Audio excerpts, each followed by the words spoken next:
for YouTube to say we're going. Oh. All right. 3, 2, 1. I don't know when this happened. It probably caught me going, oh, as the first Oh, thing. goody, goody. So I'm waiting. Can I push the button, Mom? I want to push the button. Can I push the Do elevator it. button? I used to pick you up, you guys, when you guys were little. I used to pick you up and you would do the ATM machine for me. Oh, I remember that. Yeah, you remember Mm-hmm. that? Little kids just want to help. I Yes. saw videos. I've seen videos of like kids with dustpans, holding the dustpan from Mom, then missing the trash can when trying to dump it. Yep. Yeah, yeah, yeah. Kids are dumb. Kids are real No, dumb. kids are not coordinated very well sometimes. Kids are very untrained then. Kids have no training. They don't know how to use their little bodies. They don't know how to use their little minds. That's Gosh. why good parents are very important. Good parents like Esme. Well, can't say she's a bad mother. Did I you mean, press 10 yet? yeah. All right, here. 10. Hey, everybody, get on out of that waiting room. Come on, climb into the elevator, folks. We got a lot to talk about. Big week on General Hospital this week. So we're going to go all the way up to the 10th floor. And when you step off the elevator, you're going to look to the left, and you're going to see Curtis being wheeled into an OR. Good luck, Curtis. I hope this experimental procedure with like 1% success works for you. I know. I was surprised at that when I mean, dang girl, you're gonna give him that little bit of knowledge as Well, they wheel him in? we've done Of it course you 25 don't know. times and it's worked twice. um, and if you look to the right at the nurse's station, everybody is huddled around talking about a memorial that they had just attended in their off time that the board of directors was so gracious to allow them on the 10th floor to have a couple of hours to go say goodbye to somebody important to them in their lives. As we had Bobbie's funeral and aftermath this Bobbie's week. funeral, yeah. We had Bobbie's funeral, even though the actual funeral was only 2 days, but the Bobbie, there was 4 days. I mean, there was a lot of Bobbie talk, so there was a lead up to it. There was the Yes. actual, well, so like the ceremony of the funeral was only like half that first episode. Mm-hmm. We really only got to see like Carly's eulogy. They brought Yeah. the body in, Well, people were sad, people were showing up, talk, Carly's eulogy, and interest. then we went to the wake. And wasn't it interesting too? They did that real old fashioned with pallbearers and everything. Yeah. You know, they don't usually do that Oh, in soap operas. yes. Typically in soap operas, you got a big, very nice portrait of the person up front Yeah. and folks talking. Yeah. Yeah. Maybe a closed casket in front of a Mm-hmm. large portrait, but to actual like carry the coffin in to have that part of the ceremony. Yeah. Yeah. That's new. Yeah. And it was Excuse me. Lucas, It was Lucas. I saw Drew. Felix, Felix. Felix, Drew, Michael. And two uh, other people. others- And two other folks.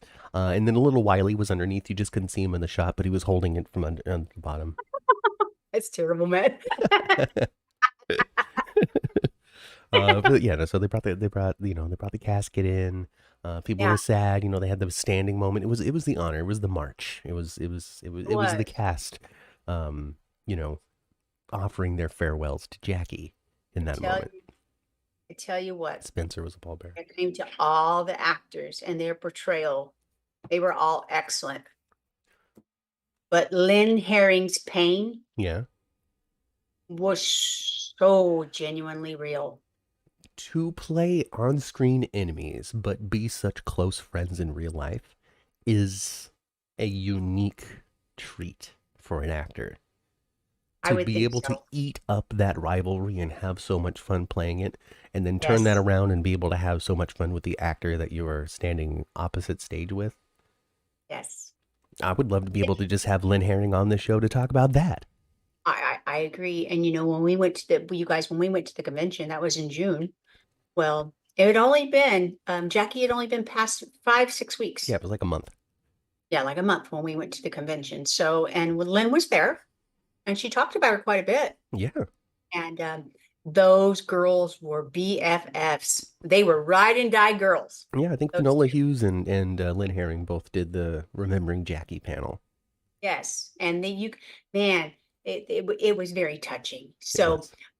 the Lucy Coe we saw, Yeah. Lynn Herring we saw, with all her scenes, especially the one with Tracy, so poignant. Yeah. So, Yes. Yes. you know, I love, Troy's then coming up and saying, "Hey, tonight, today, we're putting it on hold yep, for Bobbie, for Bobbie. for Bobbie. Yes. We're not going to ruin this funeral with our cat fighting. We can hold off until the next time we see each other to rip into each other once again." Yeah, and it was Tracy that initiated that, Yes. Yes. Tracy which is so being the bigger counterculture woman. for Tracy. And they had this moment with Tracy. I don't know if it was this week or last week. I think it was this week. Where I don't know, like they were fighting. The Quartermains were fighting. It was Brooklyn and Chase and Tracy Mhm, and maybe Lois or so. I don't know exactly what it was, but Tracy was just being B wordy, to this other yep, character. And then afterwards, there was this really loving and touching moment between Brooklyn and Tracy. I wish I could remember the details of this. mhm. But then then they also gave us like Chase's perspective, where like this was the strangest thing that I had ever just seen. And I then took think that. that's when they were fighting over when they were fighting over at Deception. They were fighting. Uh huh. Yeah, yeah, something like that. Yeah, where and then Brooklyn was like, "You don't talk to my granny that way." Yeah, But regardless of the it's Lucy. circumstance, they gave us this opportunity to show the Quartermains in the fact that they love to fight with each other, but in that next moment they will turn around and just hug and love one another. And that's something I mean, that they did a really good job of flashing back to that with Alan and Emily scenes in the special that they had, mhm. where he's explaining who the Quartermains are. Yes, to little Emily. Are you sure you want to be one of us, babe? Like even before that, like them sitting outside, and he's like, "Listen, we fight. We gather ammunition." She's like, "You Mhm, gather arguments?" Yes, mhm. that's exactly it. But no family will band together like we do. Right. And so in these moments, all of that to explain and to say, in these moments, that's where that Quartermain heart comes out, where Tracy is the bigger person. The Quartermains can be the bigger people if they choose to be. Yeah, yeah, and their quartermains are pretty much, "Hey, it's our job to treat each other like shit. Get out of here." Yeah, yeah, yeah. That's what we do. Okay, that's how we make That's each what other we do. tough. All Yeah. right.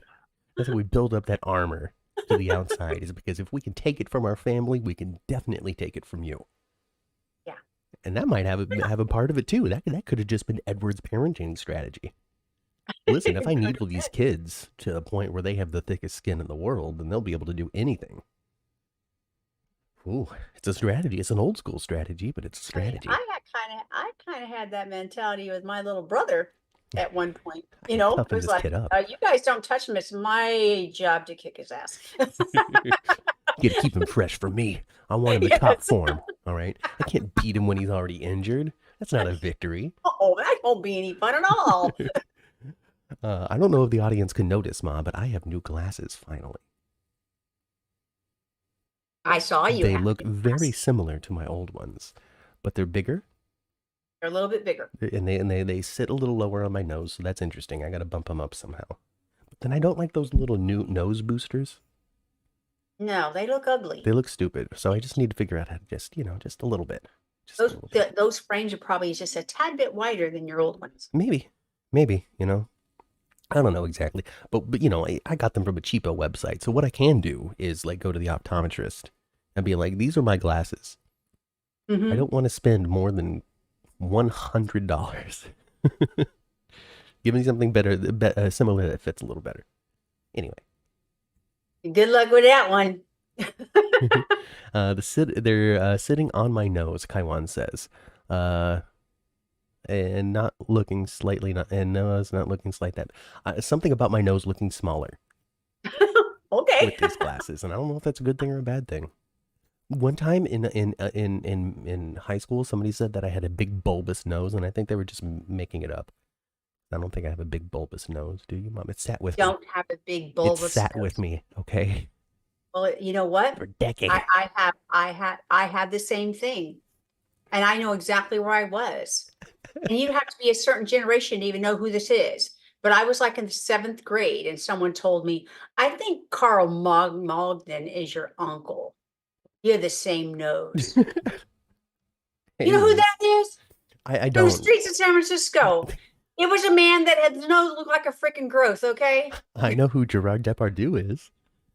Well, this guy had a different, more like a W.C. Fields kind of nose Just. Well, than man, a, you don't have than a an hoopy nose. you don't Not have a a hoopy big nose, bulbous nose. a bulbous nose. You got a wonderful nose. You got my mom's nose, is what you got. Your nose is a cross between me and your dad's exactly. It looks like Because a big you're triangle not, that I look straight on. I look like a you don't jack o' have lantern. this, you don't have this like I do. You have the broadness of mine, but your nose is straight like your dad's, and mine's a little bit of a ski slope. Hey, Jeannie, how's it going? You know, I haven't read names. Cindis is here. Melissa is here. Everybody's in this elevator with us as we became self-conscious about our faces. Uh, Kai Wan is here. Carolyn. Hello, Carolyn. Jeannie has stepped through. Hello, Liz. Hi, everybody. Good Jeannie says I morning, do. good So I don't know if that afternoon. means she's got a big bulbous nose or not, but, you know, what we can do is we could just lock arms with Big Nose Club. You know, that's what we'll But do.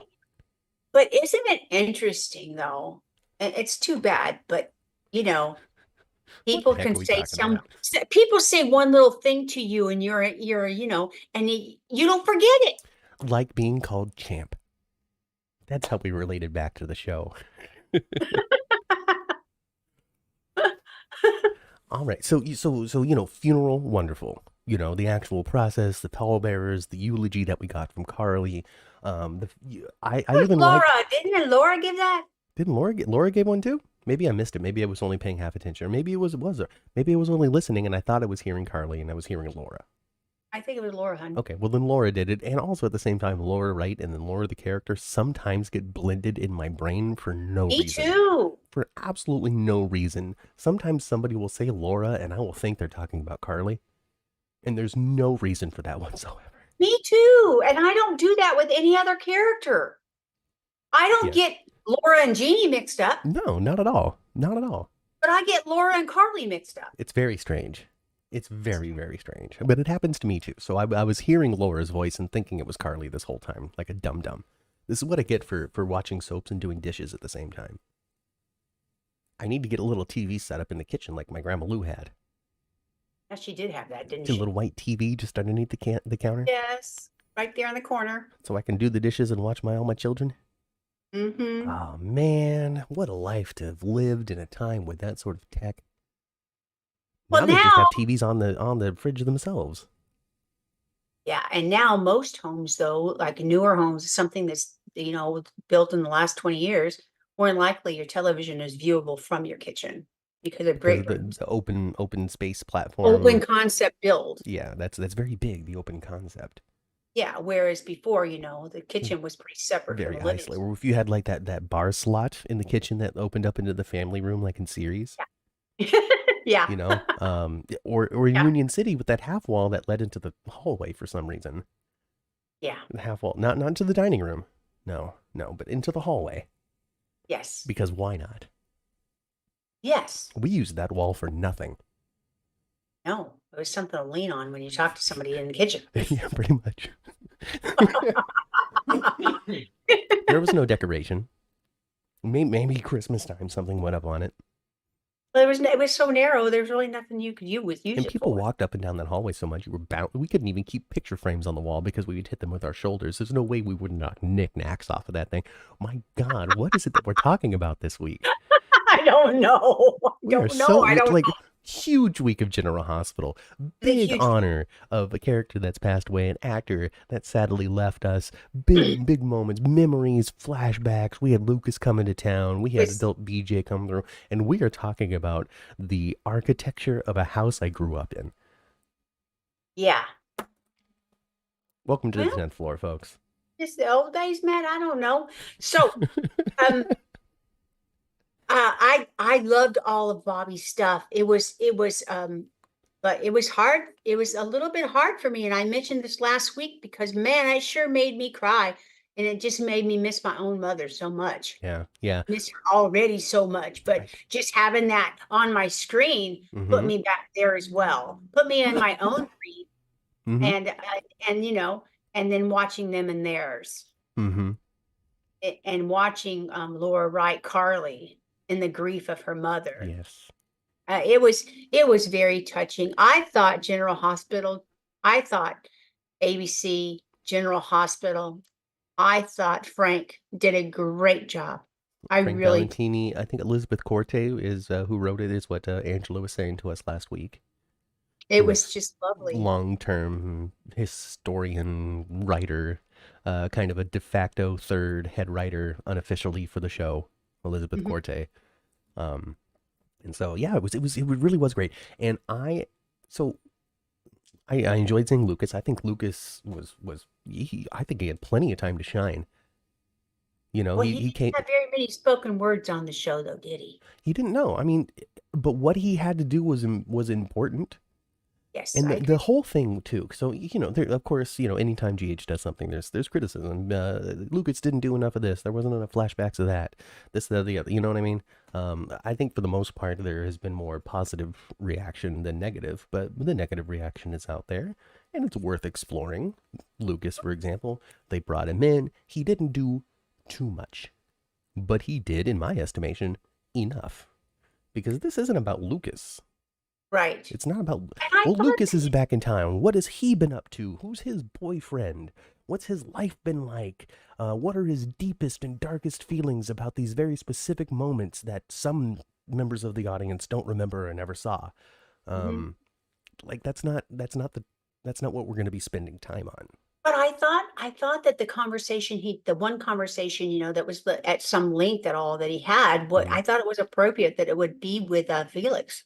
Yeah, yeah, he Because had. Felix and he, they do have a history. Yes, they do, and they had that. They had him come in, and he interacted with the major characters that he had been friends with or family with. Or Hmm. didn't he talk to Sam some, right? Hmm. Definitely talked with Carly. I feel like they were in the same scene together because I remember there was, maybe just it was him talking to Carly. I don't know, but there's something about this actor Ryan Carnes Hmm. with that hairstyle that they gave him this time, because it was down rather than up. It used to be up. With Hmm. it down and soft and at that color, he looks Hmm. so much like Will DeVry's son. I could see that. If you were to put them Yeah. side by side, especially when Yeah. Julian had his hair a little bit longer, when he was like Uh-huh. running Charlie's and he was a little more, I'm a man of the soil," or whatever. Yeah. When he was With Kim, I kicking it think. with what's her name, right? Kim, right? Yes. Yeah. Kim Nero. But if you were to put them side by side, they look, in my estimation at least, a lot like father and son. And so that was cool. That is That was cool. cool. Melissa says that Lucas was impactful even with smaller scenes, and that's the thing. He was meant I to have agree. impact on the memorial. He was meant to have impact on Right.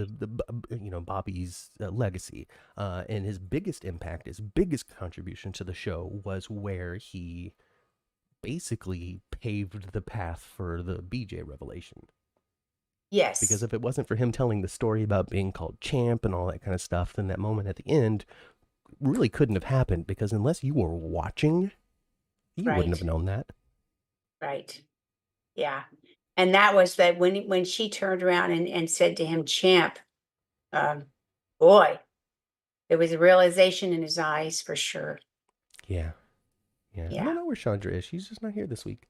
And I tell you what, I've never been a huge Elizabeth Weber fan. The character of Elizabeth Weber's never been my favorite, but boy, oh boy, the way they utilized the character of Elizabeth through the Bobbie thing was excellent. Yes. Excellent.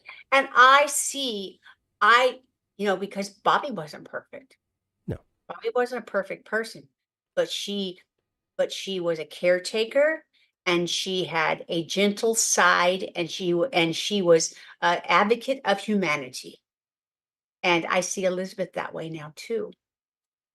She's not perfect. No. Neither was Bobbie. No. Made mistakes. But I But remember, I mean, but at the yes. core of who they are, they're empathetic, good soul, Yes. right? Yes. And that was the whole thing about Barbara Jean Spencer, right?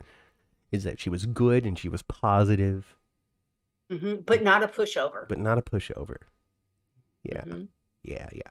Yeah, I mean, the Elizabeth stuff was good. I mean, for those who have been watching, for those who had seen, for those who had seen that stuff, great, because it really does bring back all of those memories and all of those feelings that you had when you were originally watching the story playthrough. And I remember that one. They were talking about the post SA,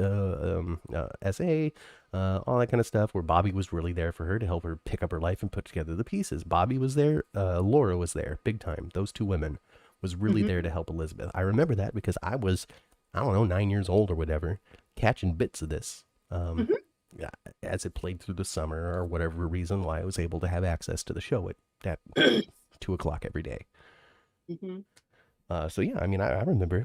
But then also things like Robert, Robert's memories and Robert's flashbacks and Anna's and conversation and Felicia's stuff. I didn't see any of the BJ in the school bus accident Hmm. stuff. I've only been able to flashback to that, so I don't have original memories. I tell you, But oh it my was just God, also good. It was just also good. And like when Maxie was saying that, you know, she doesn't remember, but she feels like that Tony, she could feel that she dreams it and she could feel the weight of Tony's head on her chest as a child. yeah. Well, I remember that scene very, very well. And to tie that in today, Mm-hmm. oh my gosh, it was just so Super poignant and good. so good. Super I good. loved all of it. I tell you, it made me an emotional mess, but I sure loved how Hey, Sandra. I think this has been the best job General Hospital's ever had of honoring a character or an actor. Wow, best job.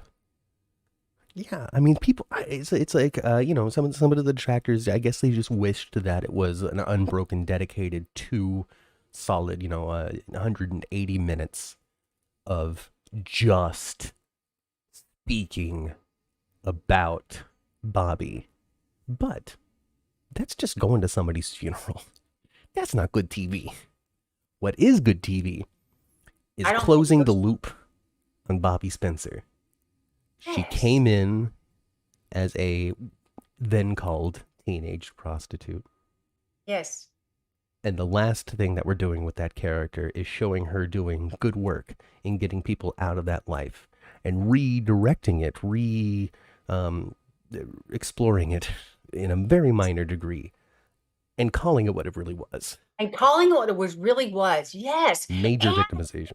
even though, it's not like they made a huge deal out of it, but at the same time, they didn't let Aunt Ruby and Luke off the hook.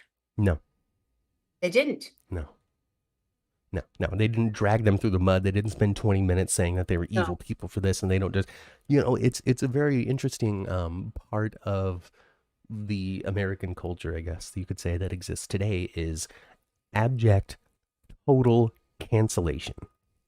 Mhm. Unquestionable, no way out of it. You made this choice that we see as bad in our eyes. Therefore, you need to go into a corner and die. Mhm. Essentially, is the reaction. Yeah. And we didn't get that when it came to dealing with Luke and Aunt Ruby's contributions, because Right. I mean they were full rounded out people. They did a bad thing. They made a poor choice. They Mhm. continually made bad choices throughout their lives on the show. Mhm. But on the other side, they were also good, generous people who saved the world from an evil, maniacal maniac who wanted to freeze the planet. Like, Yeah. Yeah. I mean, it was just superb. It was just superb. And I love that. And I didn't see that coming. I didn't, that young woman that was the same actress that played BJ. She doesn't look like her childlike self. So she did not look familiar to me at all. no, At all. no. And I don't think anybody else really recognized her without knowing the fact either. Angela Brighton. But, oh my gosh, that was all my children, Father Clarence moment right there. It was. It was. Melissa says that Ruby taught Bobbie how to survive the same way she did. Bobbie was fancy Ray Baker. Yeah, yeah, and Aunt Ruby, I mean, she was like she was a female pimp. Yeah, yeah. And Was. no, not a good thing to have done, No, folks. Not a good thing to have done. not a good thing to have d But and now it's they're not like and it's not like they tried to, like they didn't bring it up often, but they didn't try to erase the storyline either. No, Not completely. no, no. Melissa says that Fancy Ray Baker started a home just like Bobbie had, basically helping trafficked women. Mhm. So that's Uh, nice. That's nice. And I guess using one of Sonny's safe houses in Canada is ultimately what that cabin was, because Carly was like, "Oh, I know where that is," mhm. right? Yeah, yeah, So, I mean, that's cool. absolutely, it was And then she very also cool. knew too. I really love the fact that Bobbie was just doing it because she knew that if like Sonny or somebody were to find out, they'd be like, "All right, sounds like a good Mhm. use of my property." Exactly, exactly. Sandra says that she knew Brighton right away. Oh, Her really? eyes, they haven't changed. Oh, see, I didn't see it at I all. don't know. I didn't. I've only seen the I didn't flashbacks, and see it at honestly, all, even when Felicia said to her, "You have really kind eyes." the first flashback I ever saw that had Barbara Jean in it was Mhm. Felicia's. Okay. Because every other thing I'd seen was the aftermath of her dead and her parents being sad about it, and Maxie getting the heart, and Tony put his head on the chest, and oh, not Barbara Jean's heart, and me thinking about what it must have been like to watch this. It was man, it was powerful is what it was.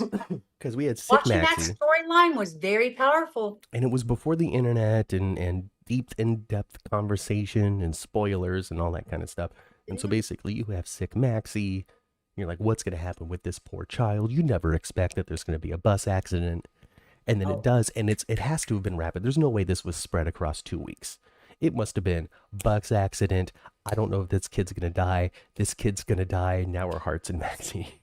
they had a lot of Maxie suffering before Yeah, bus accident. yeah. I mean, she was like, um, she's going to die, kind of go say your last thing, Mm-hmm. found a heart. Yeah. But she did a lot of lying in the bed dying first. Building up to that moment, gaining the audience's sympathy. And the Ah, scene, man, that was it was very powerful. The scenes between Felicia and Bobbie back then, very powerful. yeah. Very- And in these flashbacks, they showed like a different one, because usually they show like, oh no, not Barbara Jean's heart, Mhm, as the flashback, but they've showed a different one, a later conversation mhm. between Bobbie and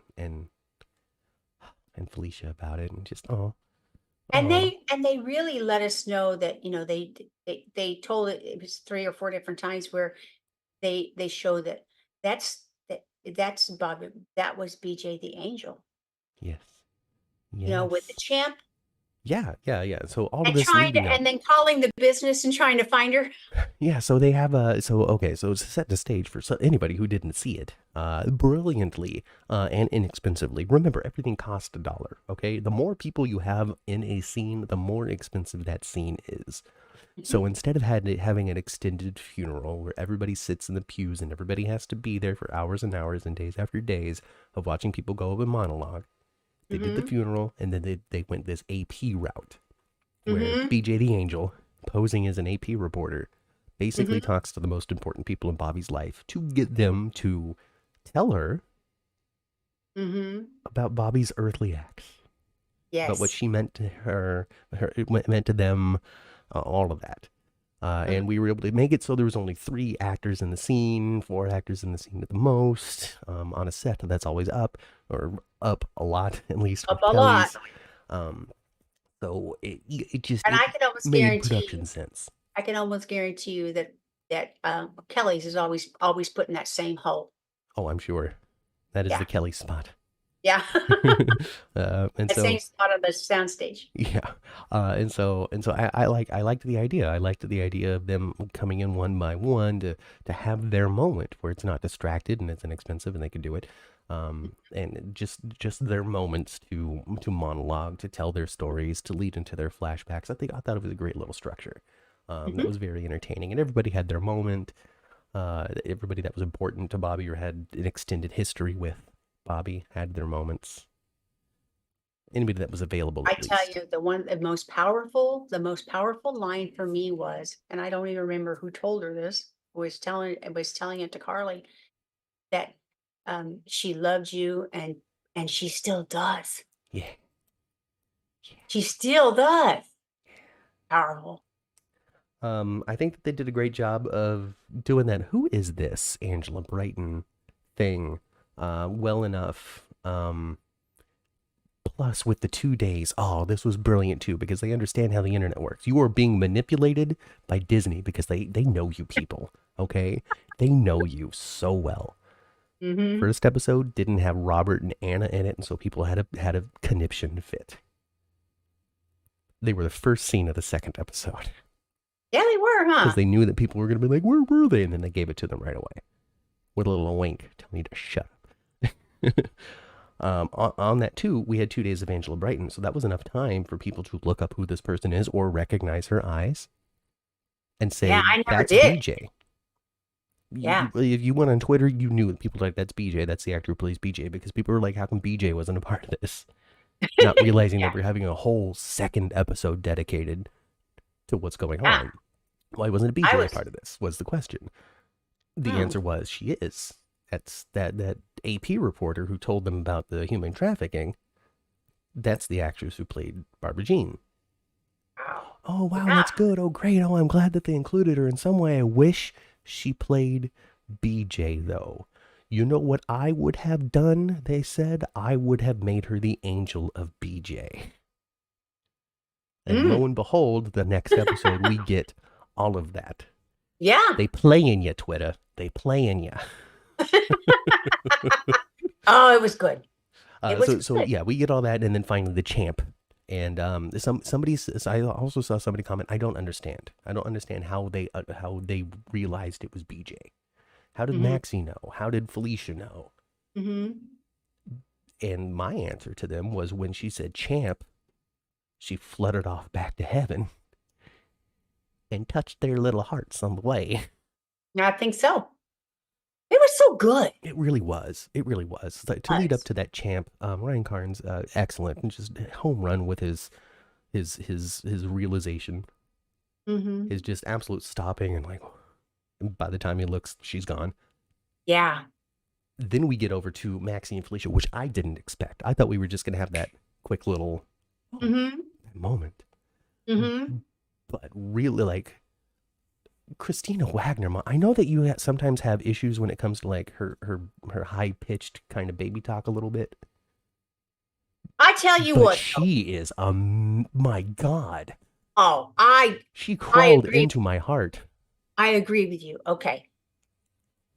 Christina Wagner has jumped back in her I think it's a lot to do with material, actually. Mm-hmm. A lot to do with material. They weren't giving Felicia much for a while, and there wasn't a whole lot for her to play. Right. She's been kicking ass ever since she knocked the tar out of Peter and killed him. Really? Yeah. Like really. That moment just. So the Maxie thing was one thing, like I liked it. I liked what they did with her, and she, this moment, where this Mhm. is where she felt BJ. This is where she realized that she just spent like the last 24 hours With her sister, yeah. with her heart sister, Yeah, essentially. with her heart sister, Uh, yeah. somebody that she would have been very close to had they grown up together. The person literally responsible for the life that Maxie is living today. And this was all I needed from her, and pretty much that's what we got. Oh my God, BJ, like that was good. Christina Wagner, Felicia, the flashback, the expression of understanding, incredible joy, and also like heartbreak all at the same time. Where Yes. she was like, I spent this time with BJ, didn't realize it was BJ, but then it came on like crashing. Like Christina Wagner, come on to the 10th floor so I can ask you one question. How did you play that moment? Because It's so good. submit it to a reel. And yeah. Unfortunately, um, and I don't know how much of a method actor she is, but boy, she got some real heartache she could tap into in that area. I mean, yeah, but not like, but it's different though because she wasn't crushed. It's not like, oh my gosh, I just lost somebody. Mhm. This was like the I've been touched by an angel, everything's gonna be okay type It was, of yeah, it was so good. just man, it's super good. It was super super good. What are people saying when she called Lucas It Champ the car? was. Yes, yes, yes. Tristan sounded like he had lost his voice. Jeannie says, yeah, he did sound a little sick, didn't he? Whatever. Can you imagine being Christina Wagner's mother and the way that toddler played her parents with that skill? I don't understand what that means, Melissa. Oh my gosh. It was touched by an angel in a highway to heaven scene, says Jeannie. It was. It was. And the But Melissa. but at the same time, though, so much more poignant though, because we've all been watching it for decades. Mm-hmm. Mm-hmm. You know? Yeah.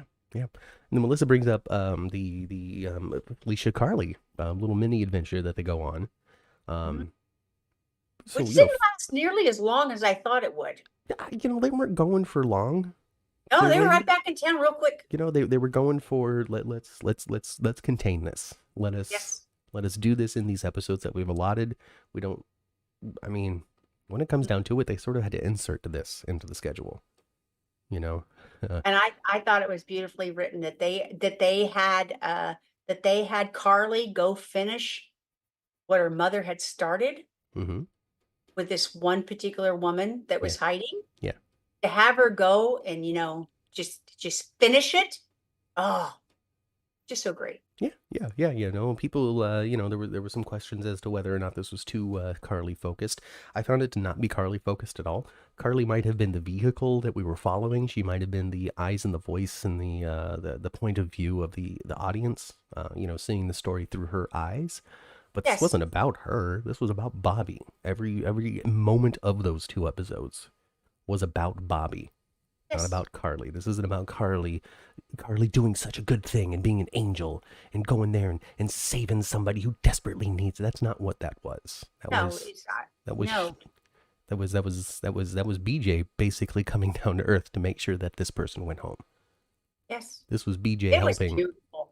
helping them It was, finish. yeah, BJ coming to give Carly, that information. Yeah, so she could take off and handle it. She could just take off. And it was, yeah, it was Bobbie facilitating the whole thing. Yeah, she up there. Hey, BJ, they'll freak out if they see me. Go down there. Girl, I need you to do something. Help this person out. And then the angel gets the wings.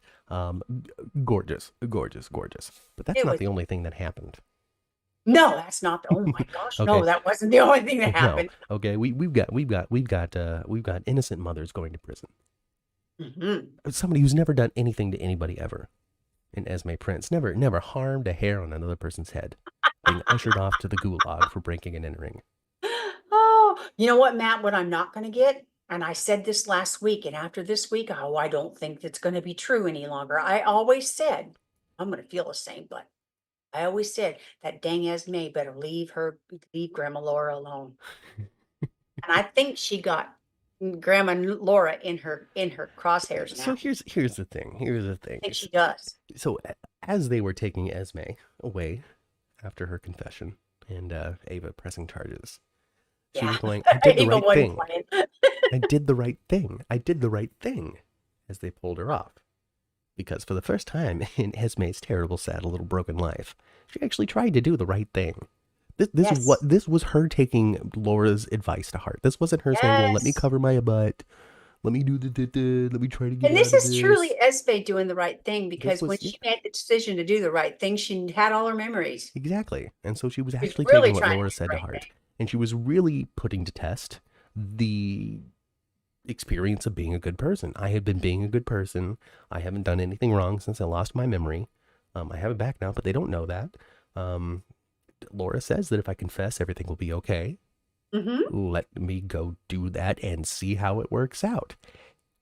And one little Miss Esme gets punished for doing the right thing and had gotten off with doing a way worse thing.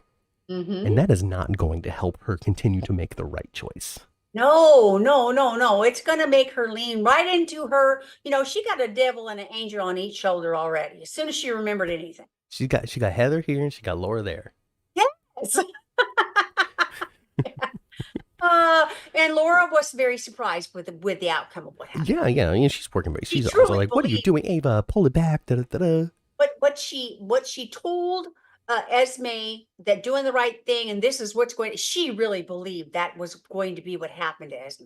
She didn't think that Esme was going to have anything other than a little slap on her hand. Yeah, I mean And that's all didn't and anybody would did expect. and what she didn't do really, the mistake Laura made was she did not really think through what Ava's response could possibly No, she should have be. talked to Ava ahead of time. Yeah, she should have.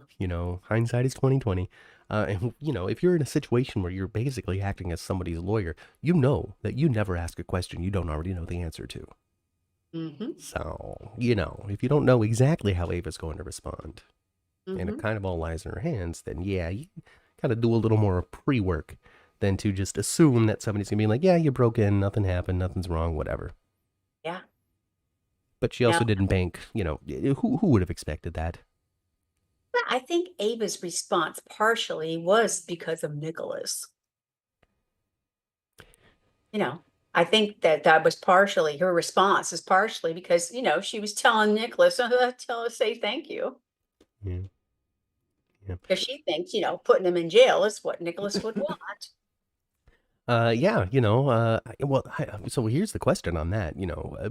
Many different weird things going on between Ava and Nicholas. Okay, is it because of the push and pull? Is it because we've got a more dynamic and charismatic actor in the role now, and so they're just like, let's just do it again? Mhm. With the whole, I'm glad I didn't kill you. You say the sweetest things. There's Yeah. clearly a flirty romance still Oh, very between the flirty. two of them. Is when he said that, he was gonna leave, she was like, she didn't, it was obvious. She didn't want him to leave. She's not done with Nicholas. Ava's not Oh done with no, no, Nicholas. no, no. She's not done with Nicholas. Um, but all of that to lead to clearly Nicholas had a different plan than what Ava is enacting because he said, "Oh yeah, you can invite people to the party. Esme is going to be there." I think he had some sort of video, some sort of big grand revelation or something that he was going to do in some dramatic Cassadine fashion, right? Yes. And Ava just went, "Oh no, I took this recent opportunity to just send her to jail for a little while." That's step one, Nick. Um, so he didn't expect that. And he's like, well, there's nothing for me to do in town anymore, so I'm just going to leave. Uh, Mhm. I don't think Nicholas is well, he didn't leave no, because no, on he stopped at Friday, Spencer's on where the way was out. he on Friday? Yes. But the question now is Ava genuinely and truly being like, yes, this is my opportunity to start really hurting Esme for what she's done to us? Or is she somehow protecting Esme from the worst that Nicholas has to offer? I don't think so. Nah, I don't think so either. I don't think she cares about it that much. Oh, I don't goodness think so. gracious. I don't think so. I think she did what she did with Esme to manipulate Nicholas. And then chat came up. There's a little debate. Is Esme being railroaded in this? And I'm going to say partially. I think so too. There isn't a large conspiracy of multiple people pulling the strings, like, letting Cyrus out of jail. Um, catching Cyrus, a big network I of people working. I think a lot of people would feel the same way that Ava kind of does. Ava's not punishing her for what she did now. No. Ava's punishing her for what she got by with before. Yes. And that's what they're looking at the jail time as. Yes. That's Not that's, that's the what Ava was saying. sentence, not the sentence and what she's currently being prosecuted for, Yes. but the crapola she did to Jocelyn and Cam and Trina 2 years ago. Yes. That's what they're excited about her going to jail for, right? Right. Right. Or at least that's what Ava claims. Mm-hmm. I think that she was Well, very clear about that. They put Esme in jail and put her in the proximity of her mother for very long. Oh, I forgot We're about going to that. see, we're going to see an Esme that's going to make old Esme look like a good girl. And if Heather knows how to get in and out of Darkham She easily does. to hook people and nobody ever noticed, then she can show Esme how to get out. Ah, Esme back in her true form. and even worse, I with don't her think it's going mother to take Heather, long. they make Ryan look like a choir boy. But I do think that this does keep Esme on the show while Spencer's leaving. It does. Because she's going to be in jail. Where she's going to go? She might disappear for a minute, but then be back pretty quickly because she's still in town. So it'll be pretty easy to keep her in the And, fold. oh yeah, and that while she is in jail, they could just give us scenes with her and her crazy mom hatching Yeah, out plans. exactly. Wow. Just getting the newspaper and reacting to it. So that's good. And then Nicholas showing up at Spencer's doorstep. I feel like this is the beginning of the last couple of days that we have Spencer. I think so too. I really still don't see Nicholas kidnapping this baby. I thought, You know? honestly, because I know the date's got to be so fastly approaching. I thought that maybe, like Bobbie's funeral might be the last time we saw Spencer. We were going to see a farewell and that was it. No more scenes. Mm-hmm. But I got what I was hoping for. I'm going to get Confrontation. that Nicholas and Spencer confrontation Yeah. before young Nicholas Chavez It goes might even be the off catalyst. GH for a bit. They scream and yell at each other. Nicholas leaves and Spencer chases him out the door. The theory still out there is that Nicholas is going to try to kidnap Ace. I just don't want to see that, I guess, because I've never been a fan of that idea. If I was in the writing room, if I was the one making the decisions and somebody said, what if Nicholas kidnaps Ace? I would say, what if Nicholas doesn't? And then I would fire that person for that stupid idea because I'm a warlord. When Nicholas and Ava were speaking, he didn't say anything about trying to get custody of him. He was saying that he would be better off with his grandmother's house. Yeah. Yeah. He didn't say anything about custody himself. No, I just don't see. I don't see that, and I don't want that. So I hope that's not what happens. Mm-hmm. But maybe he'll show up with an offer that Spencer can't refuse. Maybe. All of this, and and all of this stuff too, because that could really piss off Trina. Because Trina's like, what, I'm trying to decide if I'm going to go to Paris because of my family, if I shouldn't go to Paris because of my family. You decide you're going to come with me, like so much push and pull and all that kind of stuff, and you just take off with your dad. Mm-hmm. We're done. Gotta go date Adam. Mm-hmm. I don't know how. I don't want that. I don't want Trina with no Adam. No, why is he too skinny? No, what? He's too shrimpy. No. Just say yes. Not that I don't like her with him. I want to. I don't see Adam, the character, as a full-grown man much yet. It's because he's not. He still looks like a teenager. I want, if they're going to have Trina with somebody else, I want her to be with somebody that's a grown-ass man. Like Rory. Bring Rory back. Rory didn't die. Rory Cabrera. Come on. I do. Yeah, I understand. What I don't want is Tabiana Ali to be off the show while Nicholas Chavez is. No, I think that she's going to stick around as well. That's the whole question of whether she's not going to Paris. Come on, let's be real. He's going to decide to stick around because Curtis's surgery didn't work and he's more paralyzed now than he was before. Oh, I think Curtis's surgery is going to work. Oh, yeah, I think that they're done with that. That's one of those writer's strike clear-ups. Because they went from we've got a trial to being in the surgery in a matter of days. Yeah. Maybe a week. And it seemed like to me, the way, a week is a day is a week, whatever.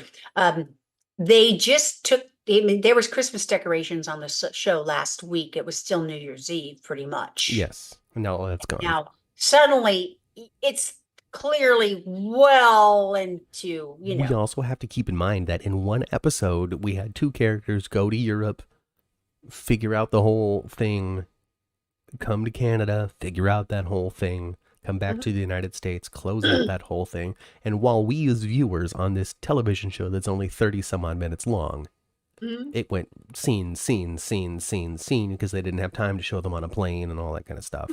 You have to come with that, with an understanding that in that 20 minutes of television, we covered 5 days.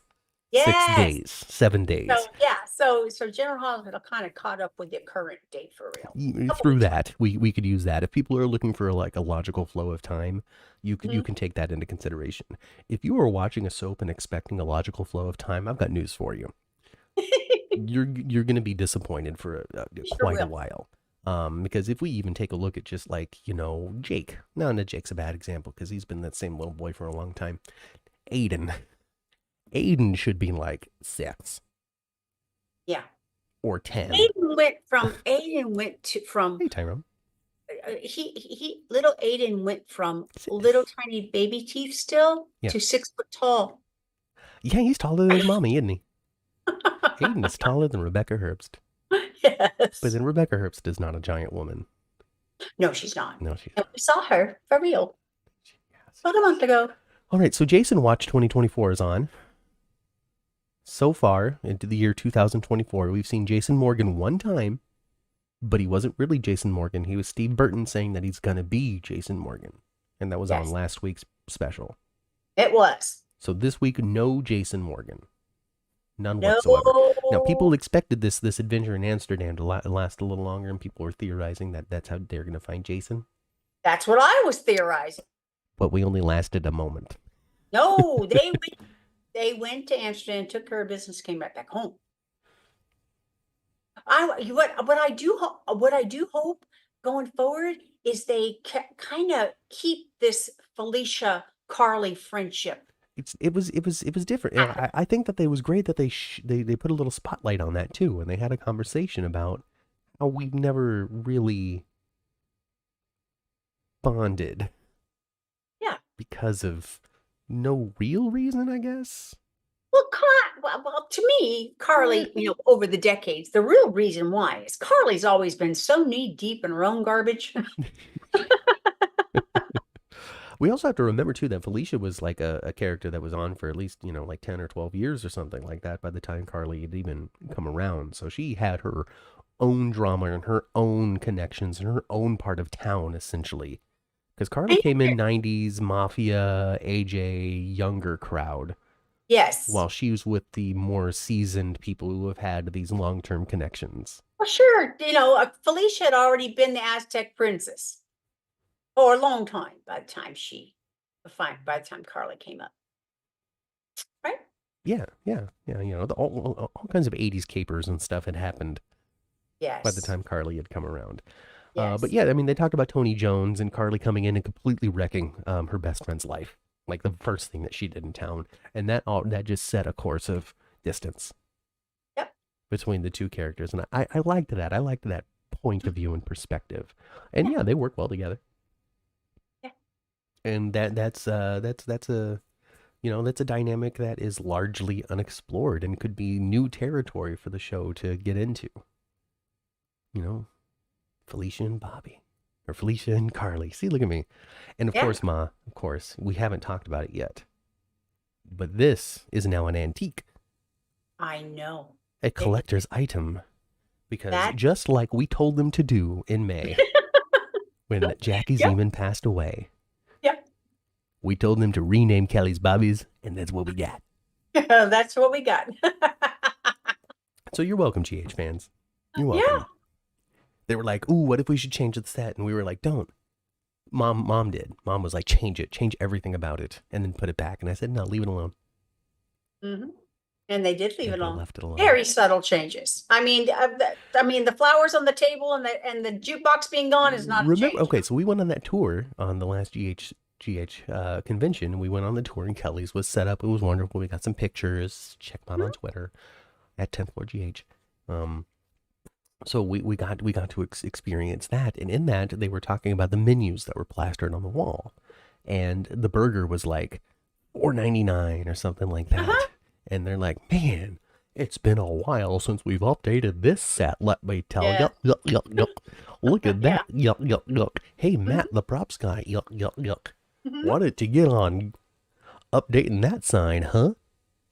Yes. Clearly telling us without telling us. Talking to Matt, the props guy. Yes. Who isn't set design, so he had nothing to do with that placard on the wall. But I think that was MK Weir being very, very subtle. Yeah, she was. In letting us know that there were plans on updating it. And maybe that's all they did was just update that one menu. Yeah. And we told MK, and everybody told MK, because they had a burger up there on a sign, and they had a cup of chili. But no BLT. Yes. But no BLT, and everybody said, well, yeah, take that down and put something up that's, for one thing, reflect today's prices.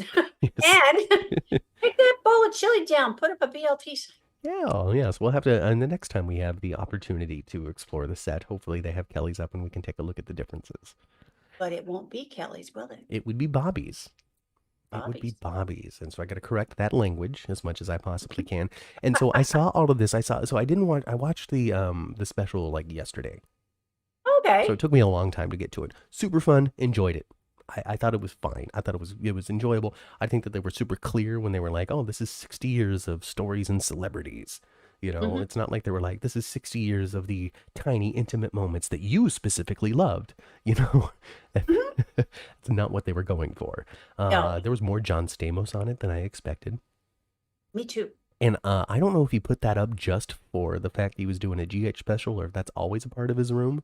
But he had the General Hospital poster Yes. up in the corner that was framed and very nice. And I really hope that that's just part of the regular decor. I hope so too. Because I love the idea of, even if an actor doesn't make a big deal of it, to still remember where they came from and still have love for the time that they'd spent on a soap. Bryan Cranston has love for it. He spoke about Doug Williams. No, Doug Williams is the character. Yes. He talked about Bill Hayes. Bill Hayes. Because he did some Days of Our Lives early on in his career. And I just love to hear that kind of stuff. And so I like to see that. Yeah, there was more him on there than I expected. The sound mixing was strange. The music was really loud. I thought so too. It was very distracting. I was like, it's really hard to hear the dialogue. Yeah. The mixing of sound here is not good, hon. Yeah, I thought so too. It was hard to hear the dialogue because the background and the music they were using was far too loud. Very imbalanced. Yes, I did notice that.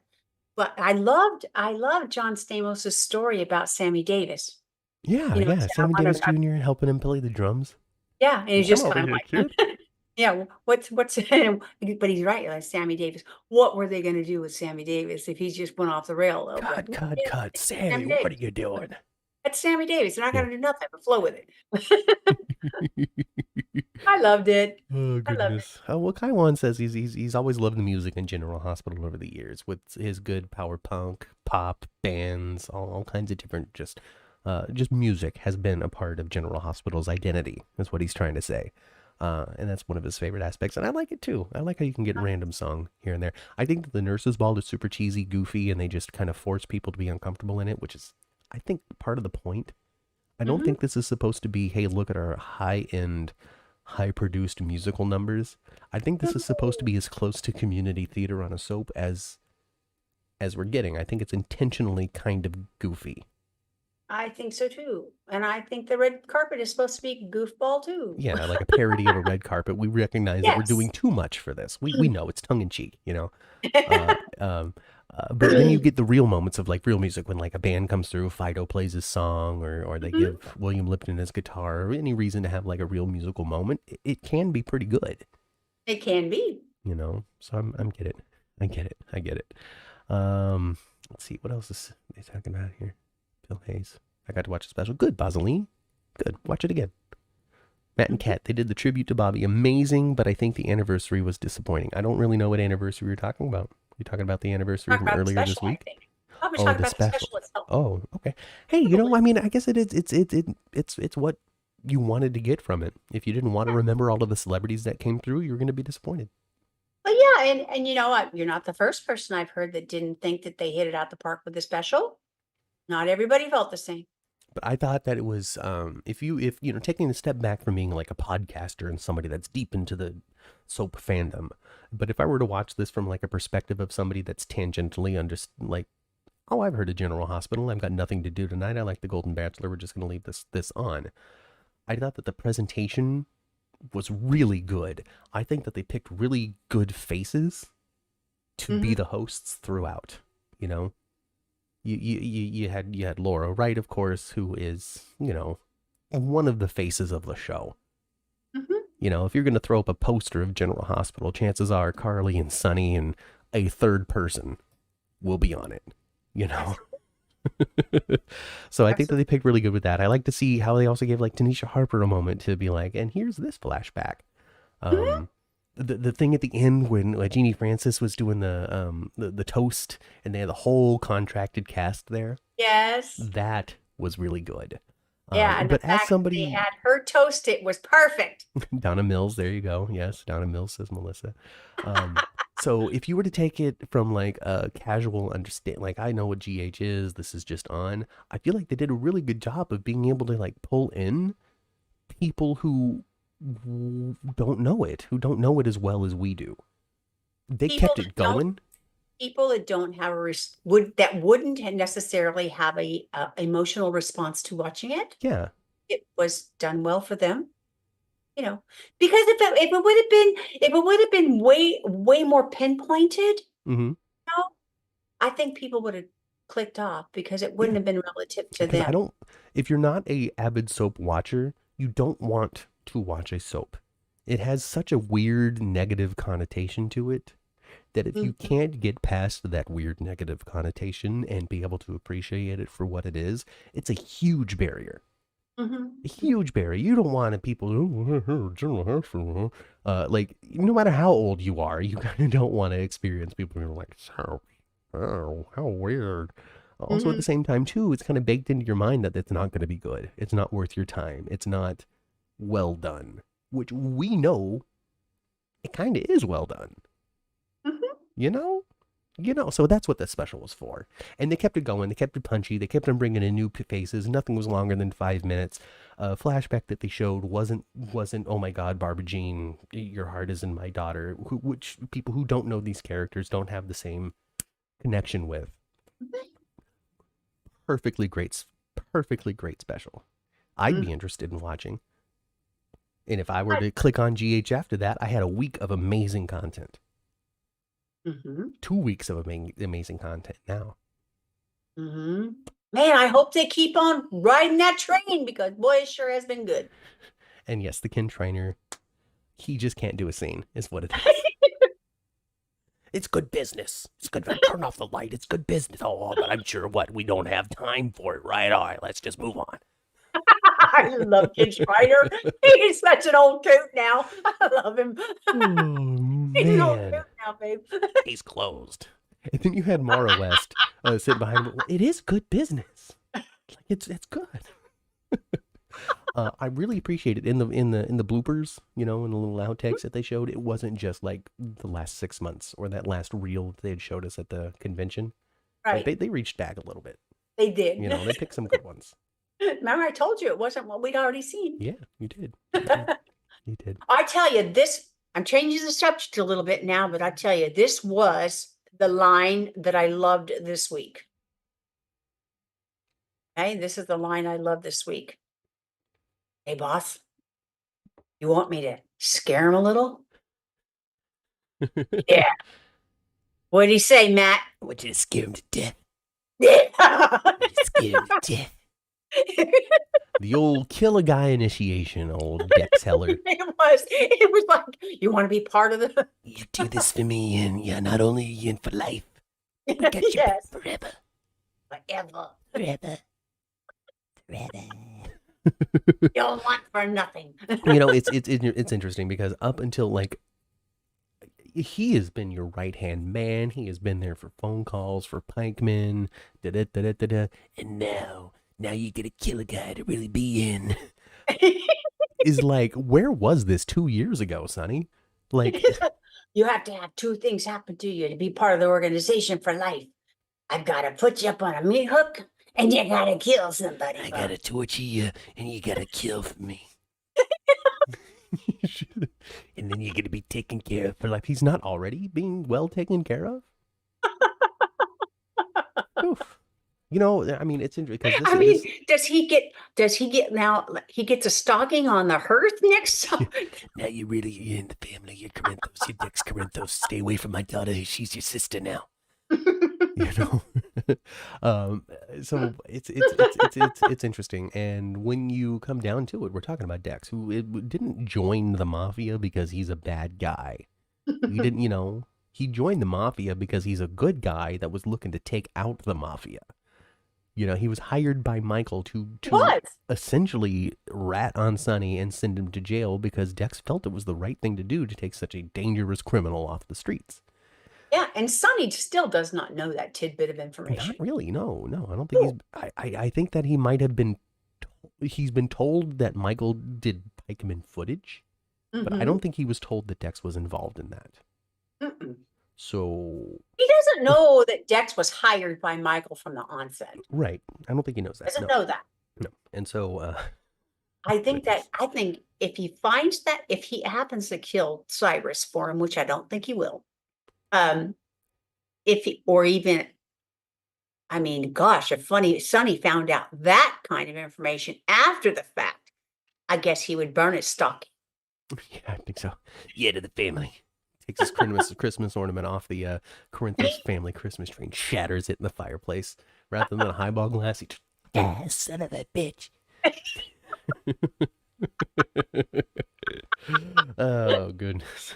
But Sonny, these past couple of weeks, they've been really pushing Sonny back into that mob scene hard.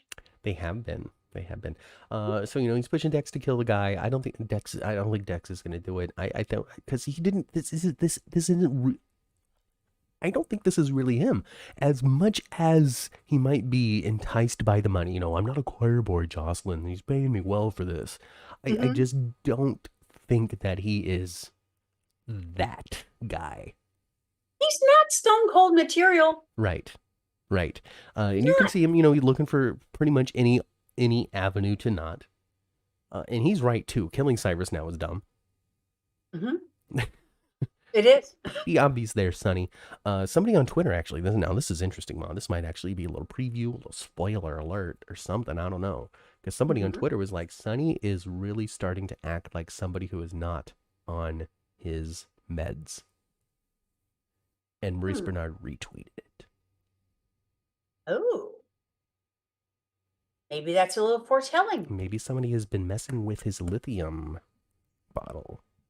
Or something.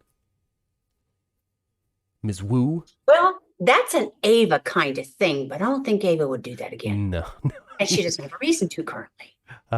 She's busy with Nicholas stuff right now. She doesn't need to get involved in Sonny's meds. And like she said, and like Ava said this week, and I mentioned something about it last week, they are very much tolerating each other now. Oh, yes. Come on, knock on my door.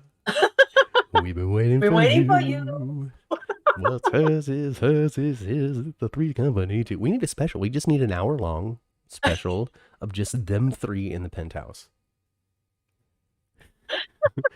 If we're going to be investing a little more money into GH, and if GH is listening to us here on the 10th floor. I have noticed a different, I've noticed an uptake in the money, I think, over there at Prospect Park. Oh, yeah. They built a new set. They built a new coffee house. They built new sets. Did you see the new coffee house? And then Valentine has a home? Yeah, and now they have Cafe Cherie. Yeah, and it's not even owned by anybody. Somebody on Twitter was like, "Oh no, they showed that in October," but I don't remember it from October. I don't. I remember it before this week. I don't know how long it goes, but it's very unusual for them to have some kind of diner, restaurant, bar situation where it's not owned by somebody that's a character within the show. Yeah, and I think we have three of them now, because we got the bistro, right? Not whatever the it is, the bistro, Port Charles Grill. Port Charles Grill. That's not owned by a character we know of. Nope. Then we got we've got the other coffee house, the one with the little corner, the corner coffee house. Oh, yeah. Not the Cafe Cherie, but the other one. That's not owned by anybody that I know of. They just primarily serve Corinthos coffee. Oh, isn't that the one in the park which Sonny owns it? I don't think Sonny owns a coffee house. He owns Pizzulo's. But he owns a little coffee house that was in the park, like a little hut thing. And he gave it to Morgan when Morgan was alive. Well, then maybe that's what it is. Because it does seem pretty tiny. Yeah. I don't know. And then, the Cafe Cherie. Not everybody has to be a business owner. This isn't Young and the Restless. Well, Melissa agrees that Dex is not a murderer. And I don't think Tex is a Yeah, he's not going murderer. to do it. Plus I think also he's very capable of beating the tar out of somebody and making them think he's going to hurt them. Sonny owns Perks. Okay, Yeah, that's it. cool. Perks. All right, That's cool the then. place that he gave. That's the place that he Excellent gave. then. Then Cafe Cherie is owned by Pikeman and is Sonny's greatest coffee rival. I tell you what about Cafe Cherie, though. I'm all for more sets. Makes it more interesting. Mm-hmm. Man, that set is ugly. Man, that's ugly. This What wavy set do pattern you on what is set a do you think wavy they used pattern on for the wall of ugly colors too. Not good. which set do you think they used for the coffee house in Amsterdam? I'm not sure. I feel like it might have been a couple of different set pieces put together. It kind of looked like a tiny bit like Kelly's in a way. A little bit, but I don't think they would have gone to the bother of redressing the entire Kelly's. No, what they should have redressed though was the little plants on the table because they were so obviously from Kelly's. They only have so many plants. But we're gonna have to roll our tongues around the Bobbies, not Kelly's. Yes, Bobbies. Kai One says, I think the city of Port Charles is getting gentrified. I think that was a thing. That was actually part of a story that they did with James Harvey when he was buying up a lot of property on Charles Street for his fracking plans, but it was also Yes. bumping up the values, and people were like, well, where's Charles Street gonna go? Yeah, what are the residents of Charles Street going to do? They're going to be Um, pushed out. Where they're going to be pushed out where? yeah, and then there was a big earthquake, and we found out that James Harvey had diddled Franco, Yep. and I remember when the cabinet fell on him? yes, and then Drew freaking shot the guy. I know it. Drew shot that man in the back, Mm-hmm. and they never had a chance to explore that. Oh, what a bummer. I think Cameron Matheson's not going to stay. I don't know. It's tough because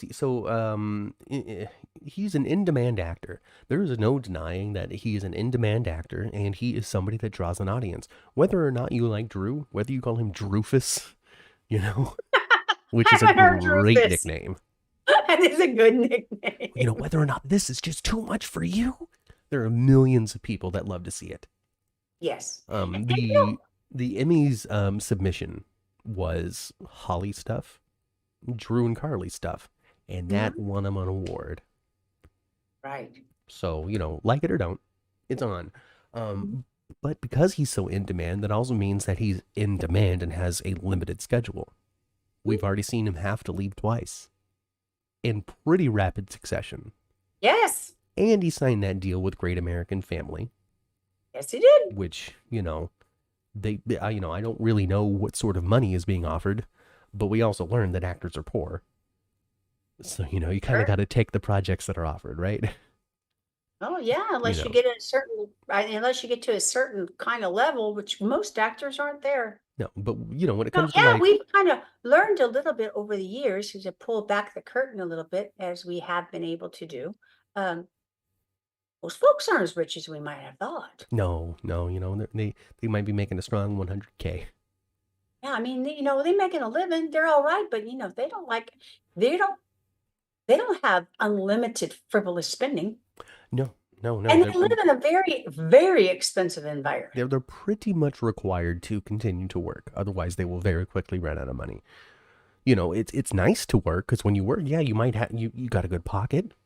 You're making, you know, $2,000 a day is a lot of money. It's a lot of money. But if you run out of days, that it's not money crazy. goes away. It's not crazy. It's not, especially in LA, you guys. Okay, yeah, you're making a couple $1,000s a day and you live in Montana or Kansas or one of the Dakotas. Oh yeah, you're skrilling. You are living large. Yes. But in LA, Yeah. no, you're not. No, yeah, to maintain something in LA, you know, I can only imagine what they have to be paying Fido. I'm not even gonna guess with my voice on air, you know, for him to be able to maintain his home and stuff, you know. Shoot. You know, who actually does live in Montana and just flies in? I don't know. Right? But you know, I mean, I know there's other areas that are expensive to live in our country as well, but it's not unheard of for someone to have, a house payment that's somewhere between $4,000 and $6,000 a month. I don't wish that upon me or anybody else.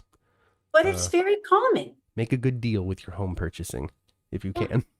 And we're not talking about a stinking mansion either. We might be talking about a nicer home, but we're not talking about something like that's, oh, wow, look at that. That's over the top. It's not, we're not talking about that, right? Oh, no, not at all. Not at all. It's a house. It's just a home. The Hmm. coffee hut is where Joss and Christina worked. Okay, so all of Sonny's kids have worked at this at Perks. They have, but he did give it to Morgan for a little while. Yes.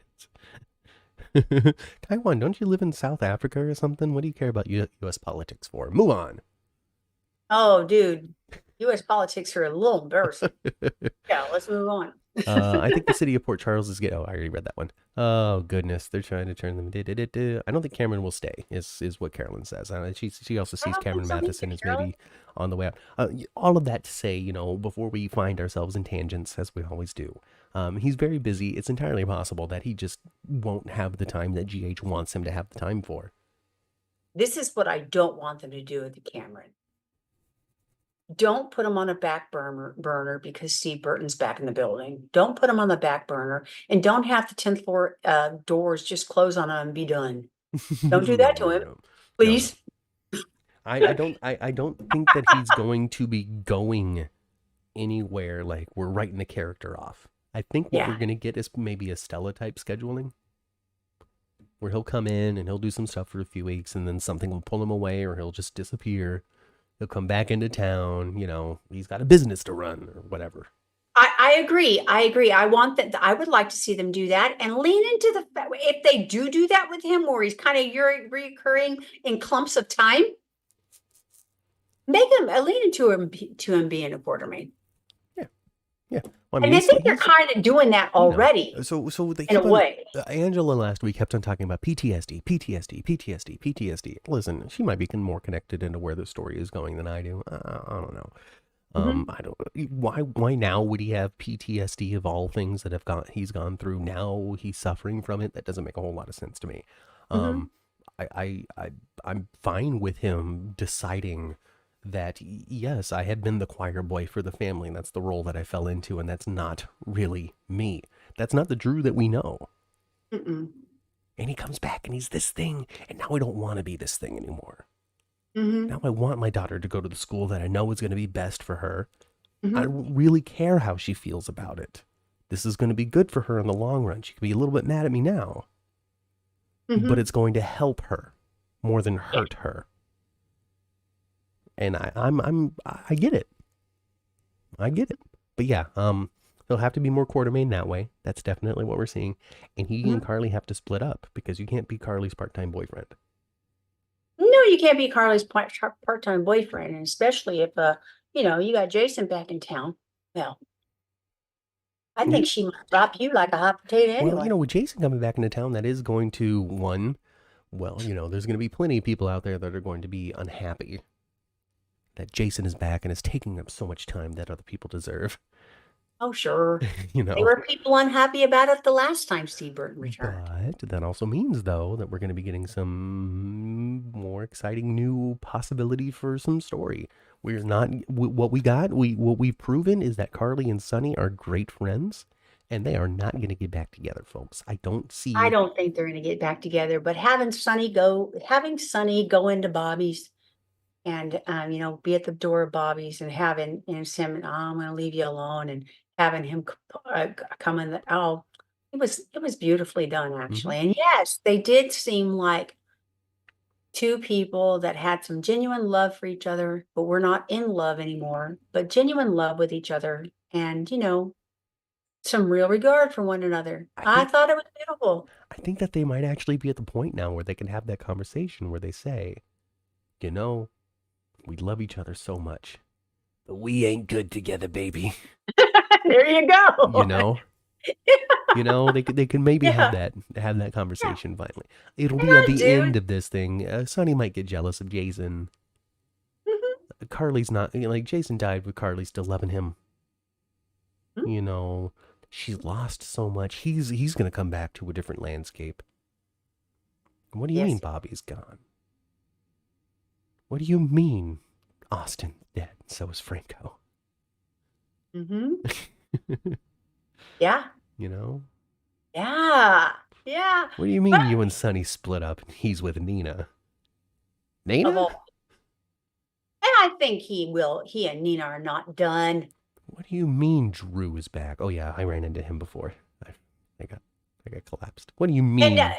didn't they end it on Friday with Nina supposedly going over Yeah, to so Dex is trying to pump some poison into Cyrus at the same time Nina wants to have another conversation with him.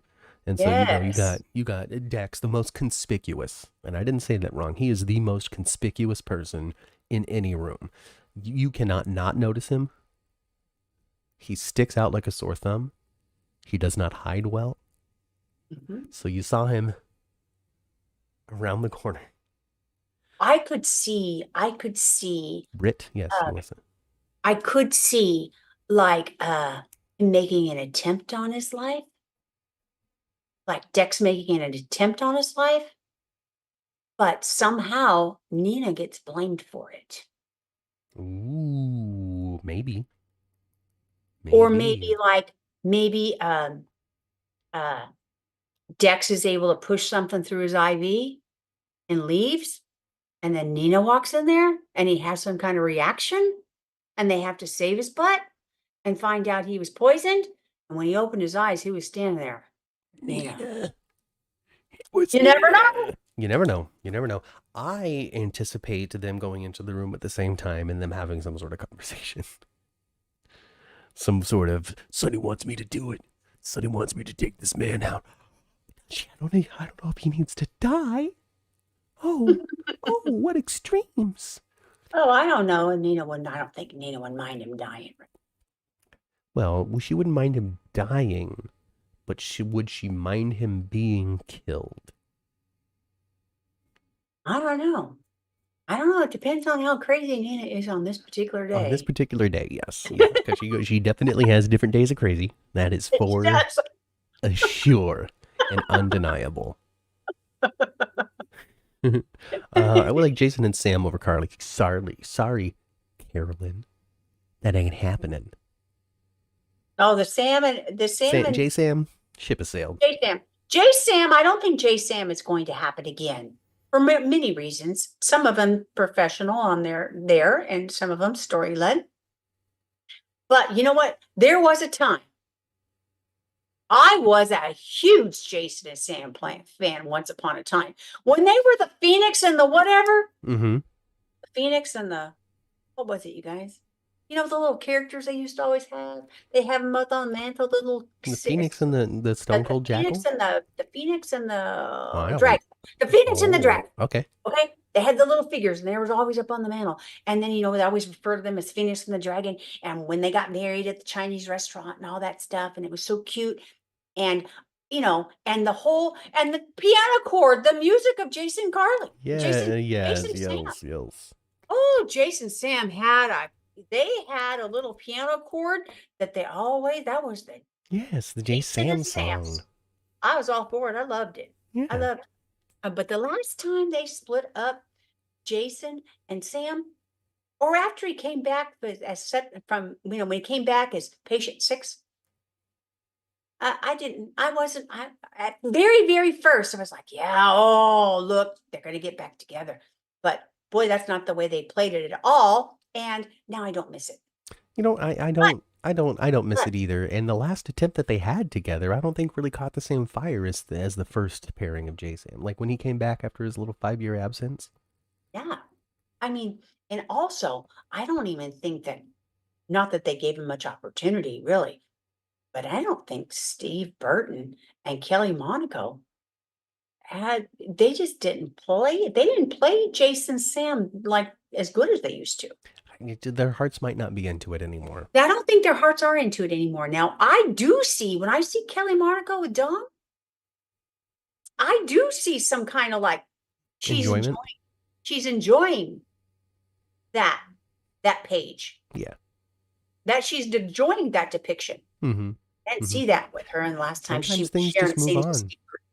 You know, as much as people want to see the same stuff over and over and over again, sometimes the magic just leaves.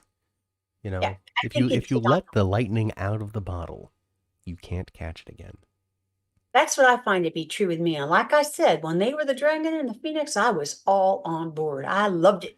But again, like when you liken it back to like Luke and Laura, and they were exciting when they were on adventure, and when they were home, it was boring. Hmm. Eventually, you get to a point in which you can't adventure, whether it's because the show isn't doing it, because they don't have the budget anymore, or because you are literally 56 years old now and it doesn't make as much sense. Well, yeah, or just, like for instance, when Sam was running around with Jason, when Carly was running around more with, well, that's not a really good depiction, but when They were when in their Laura was 20s. running around with Luke, They were in their 20s. and it was early and they were much younger actors, but their characters didn't have a couple of little kids yet. Yes, that too. You give somebody a couple of kids, especially a female character, you give him a couple of kids. Were they going to be a deadbeat mom now and never be home? I'm going to be a deadbeat mom on the show. Like, I'm going to be there, but you're never going Yeah, to see my kids. It just opens up to criticism. it does. You send the mother character off to go adventure so she doesn't have to raise her kids. You got Felicia, and people are like, oh, Felicia's a terrible mom. But if you leave her on the show and never include her kids, and people are like, well, where are the kids? Why are they locked in the attic? Or how dare she do this? Why would she put her life on the line? What is she going to do with her kids? She can't stand in front of this gun to take a bullet for Jason. What about their children? Yes, it It, does. it's It like it's just like changes Lost, Ma. things. Remember Lost? That show Lost? Yes. Major spoiler alert for a show that's coming up on 20 years old now. I think it started in 04 or 06 or 08 or something.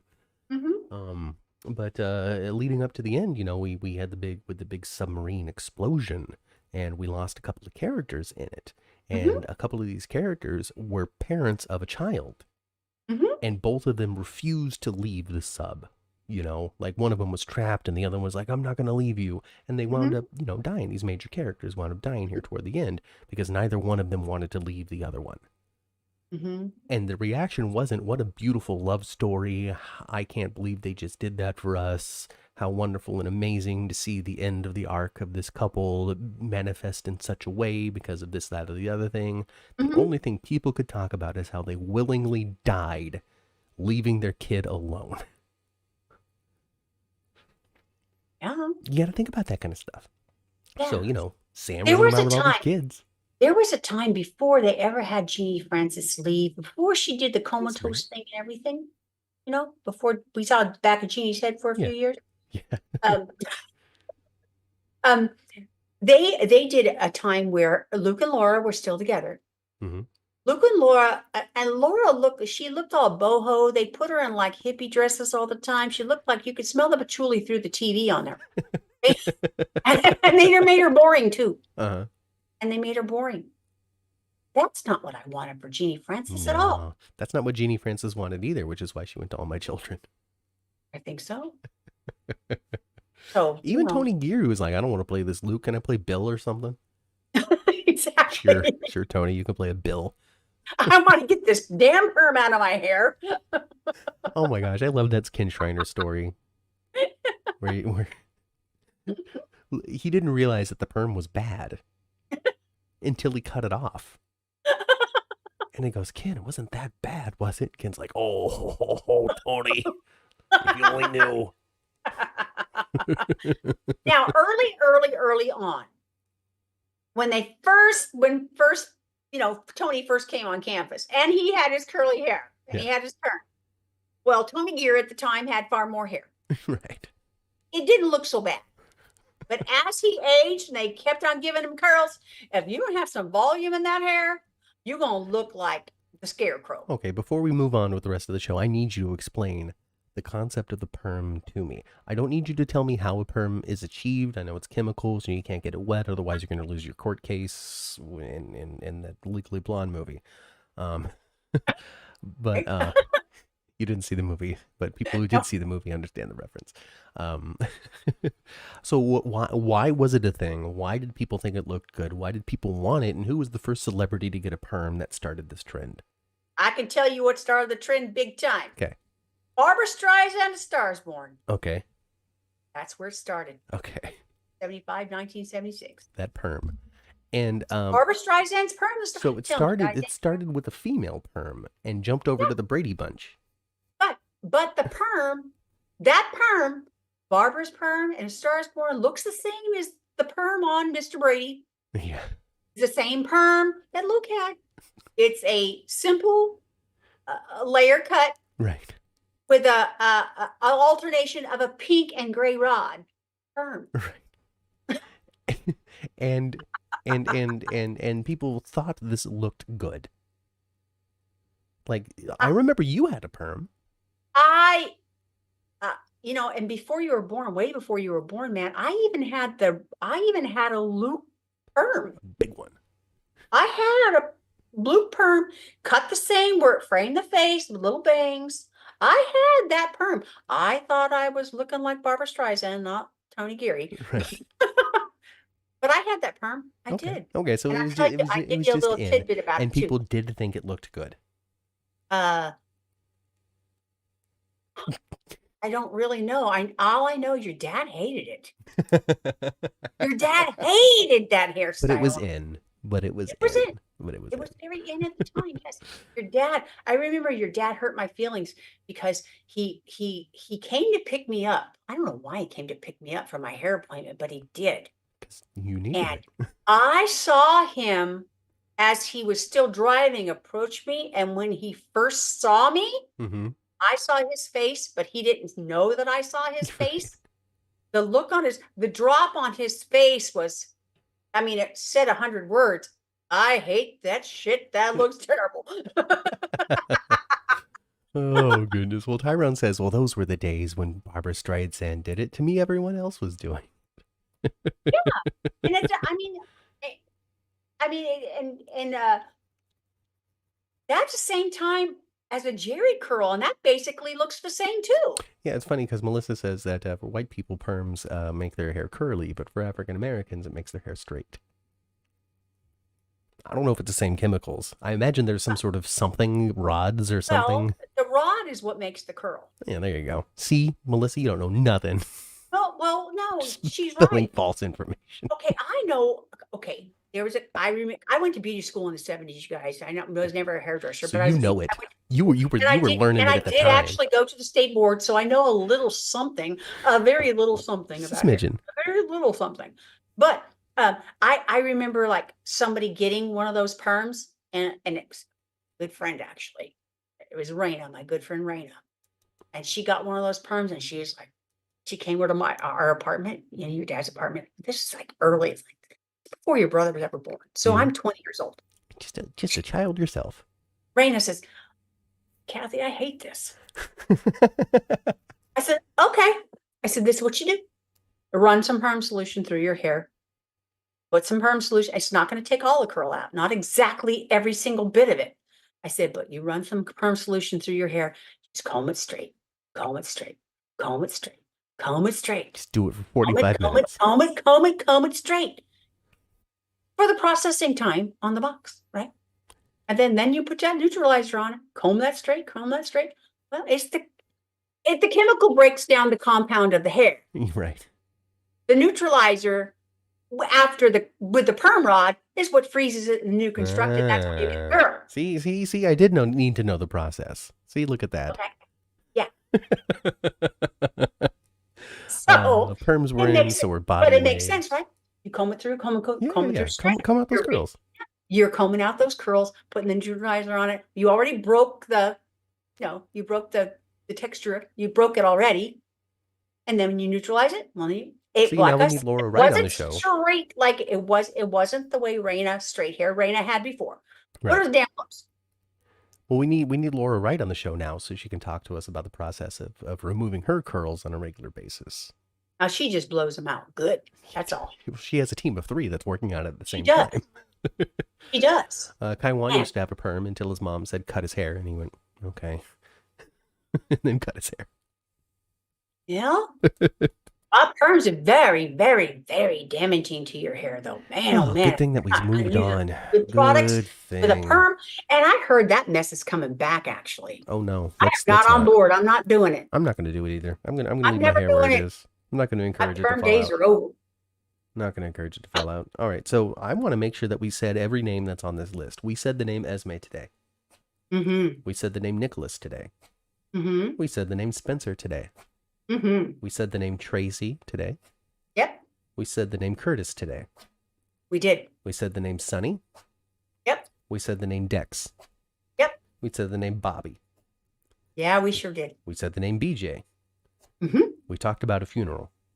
Yep. We mentioned human trafficking. Mm-hmm. Okay. We mentioned Adam. We did. So how is this storyline sitting with you? With Adam? Hmm.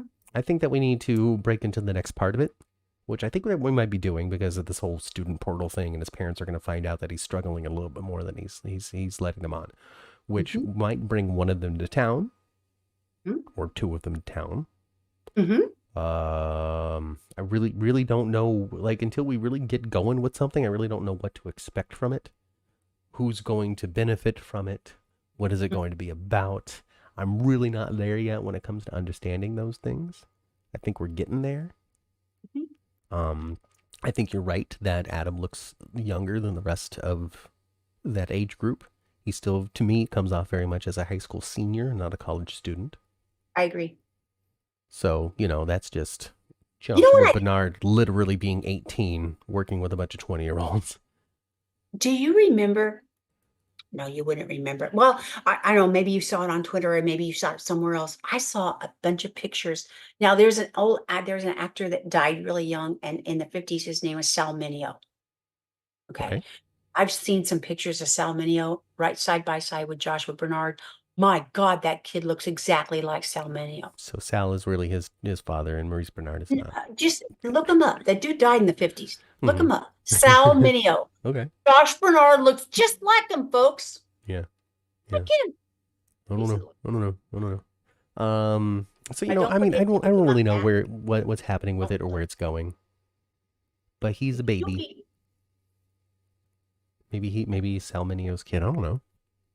Like I said, the dude died in the 50s. It's not possible. They froze his spermies. I don't know. Actually, I think young Joshua looks like a very, very good combination of Paula and Mo. Yeah, he does. He does. He does. He does. He's definitely their kid. I'm kidding. I'm kidding beyond all kidding.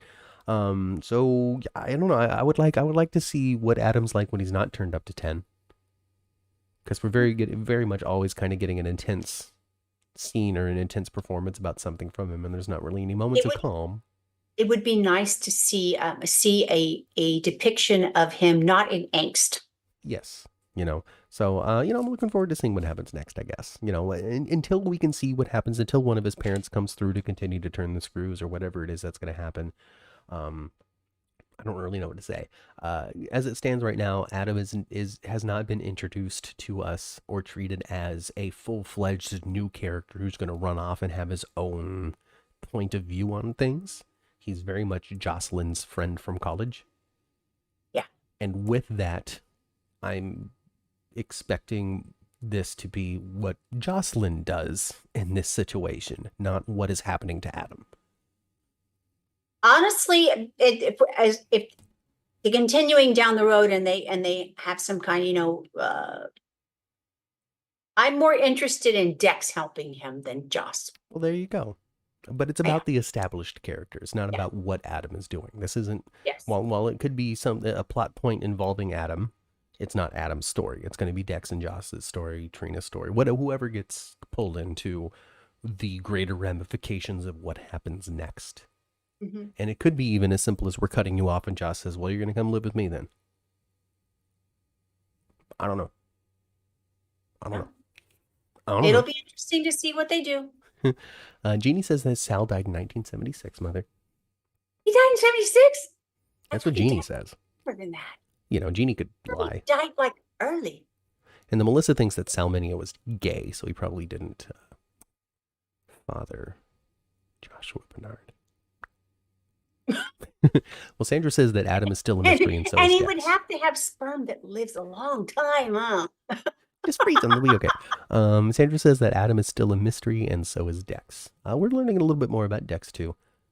Mm-hmm. So Maybe there is going to Yeah. be a connection there. You know, maybe Dad will come Well, into sure. town and Dex will be like, Uncle Stanley. You know. Well, Dex, I mean, there's been lots of rumor of this. Could be that Dex's dad will soon be in town. Jeannie says she looked it up on Google. Well, thank you very much for being the research department, Jeannie. Oh, yeah. I appreciate I, it. and the only reason why I thought he died in the 50s is because I remember my mom mentioning him, and she thought Sal Mineo was a good actor. That's the only reason why I even recognized his name. But you look at those photos of Joshua Bernard and Sal Mineo. Oh, yes, you can see a distinct resemblance. It's like a doppelganger kind of thing. Yeah. We mentioned Trina. Mm-hmm. We mentioned Curtis. Mm-hmm. We mentioned Cyrus. Yeah. Robert and Diane seems to still be tumultuous. Yes. She told him on Friday when she got up, I'm gonna not be. going to be doing it with me. I won't be with you. I'm not going to be busy with you. Now, Yeah. now, I guess that's the interesting, inevitable aspect of the relationship is when they are standing on other sides of a particular case. Well, Robert was pretty antagonistic with her too. He was trying to push her buttons. Well, see, that's the thing too, because it's not because Diane and Alexis are best good friends, and they've stood across the courtroom from each other many a times because it Mhm. doesn't get antagonistic outside of the courtroom. And Right. Diane, being Diane, I don't know how much Carolyn Hennessy has influenced on what she says, or if it's just her interpretation of every single script that she gets, and it's just all her and her talent. But Mm-hmm. Diane has no patience for that. I know. Diane is an assertive woman. So you're not going to talk to me like this regarding this. You know, we No, can go to the battlefield in the courtroom all we want, but when we're at this coffee table, we're dating. exactly. And the difference between our Alexis and Diane is when it comes to being a lawyer, they're both really good. They're both sharks. Mm-hmm. But Alexis can be a fool for a man, and not Diane. Not Diane. No. Alexis, the character of Alexis will actually tell you, yeah, my taste for men is in a stinky spot. She has freely said so. Said so before skydiving and kissing Gregory, Yes. even as recently as that, saying I just don't have the greatest track record. Mhm. Ms. Bumblebee, hello, Ms. Bumblebee. Ms. Bumblebee says, I wonder how Nicholas Alexander Chavez would look if he gets a perm. I don't know what he would look like if he got a perm, but if you take a look at him right now and you take a look at the photo that came out of him on set, he is ready to play this role. Mm-hmm. He's got the haircut already. It's a different color. It's darker right now, or on GH it's darker, but the haircut is the haircut he has in the show. I'm not sure which Menendez brother is he playing. He's playing one of the Menendez brothers. Well, there's only two of them. There's the older one, there's the younger one. I think he's playing the older one. The older one is taller. Monster season 2. Remember that court case very well. It was very, Yes. very well publicized as it was going on, that court case. Nicholas Alexander Chavez Menendez. Cooper Koch, Nicholas Chavez. It's the two of them. Ah, that HGH. Well, what we didn't talk about was this, Matt. We talked about Esme, but we didn't talk about the fact that Spence Oh yes, got that girl's number. He said he said Spence. Mm-hmm. And that man, she screwed it up right there. She screwed it up twice. Actually, I really noticed a big difference in Avery Pohl and just the way she delivered her lines. You know, when she was not remembering, she used to look down a lot. She always looked submissive. She always looked guilty. Where this time, now when she was talking to Spencer, she was looking him straight in his eye, and she had a little of this going on as she was because she's Esme again. Well, I mean, the old Esme also had a persecution complex. Like what we've seen from Esme is what we saw before, which is she's not good at this. Yeah, and you know that perked his ears right away. Yeah. And then she But then said when Spence she and left. referred to him as referred to him as Spence, Mm-hmm. oh, he was like, "Oh hell, girl, you remember every damn thing." Yeah. I mean, that led into those flashbacks, all those abusive flashbacks. Mm-hmm. Mm-hmm. I'm really not sure which Menendez he's playing. I cannot quickly find an easily readable answer. Okay. Because when it comes to a Menendez brother, I don't really think it matters which one you're playing. No, it doesn't. It doesn't. But I think what he's tall though. I really have no Nicholas is clue. kind of tall. Was there a big beefy one and one that was kind of skinny? There was a taller one that was skinny. The older one is taller and Okay, skinnier. well then he's playing the beefy one. So then the younger one. I don't know if He's that's playing Lyle or Eric. well, I don't know either. But as far as how he looks and what he and of course I'm not seeing a scene because it's not done yet, but he looks more like the younger one.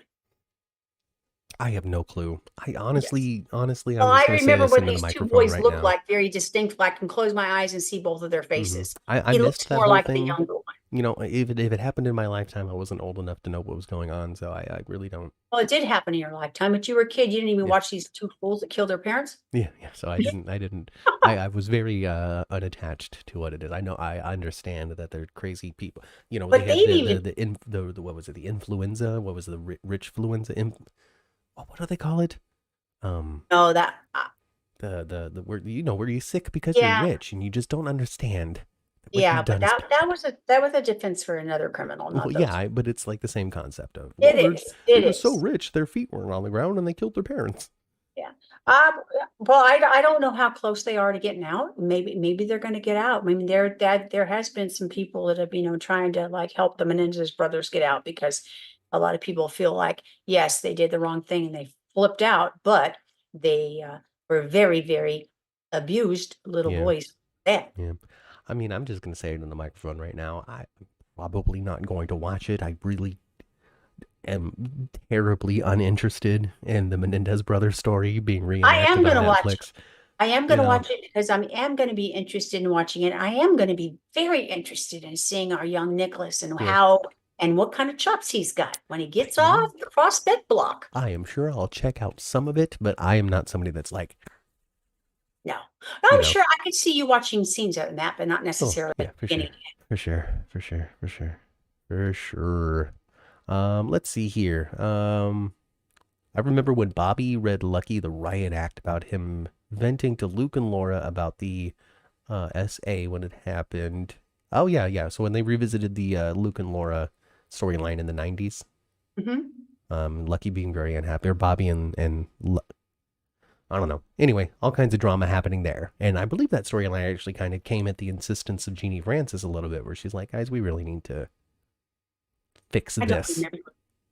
I do remember it all, but I don't remember what the how anything how anybody felt about it. Yeah, yeah, yeah. I have no idea what you people, Tyrone and all of that, I don't know what you're referring to. So I just won't read it. Apparently he's playing Lyle Menendez, says Del J. Okay. So there's that. There's that. Take that as facts, folk. It came from the 10th floor chat room, so it must be true. There's only truth here on the 10th floor. Everything you Well, can walk I don't. away We don't. with. We try to tell the truth. Now we might not know what we're talking about. And there's a very good possibility of that. The only thing that we haven't talked about, last thing I guess we can mention, and it's the most exciting thing.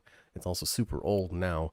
You kind of getting what you want, what you've been seeing, Mama, between Marshall and Stella, I up to know. a point where they kind of don't know how to behave around each other anymore, and he Yes, kind they're of very blows up on uncomfortable with. her. They're Yeah, so uncomfortable now, aren't they? yeah, because it's like they did, I don't know, I don't even know, because I don't want to say this is something that they had been longing for and been thinking about for a long time, but something that they didn't expect to happen, and it did, and now they're just like,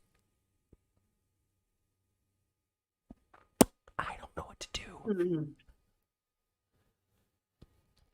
I tell you, it's not too late. Even though I know some people aren't a fan, but I do want Aunt Stella to be his mother. I just do.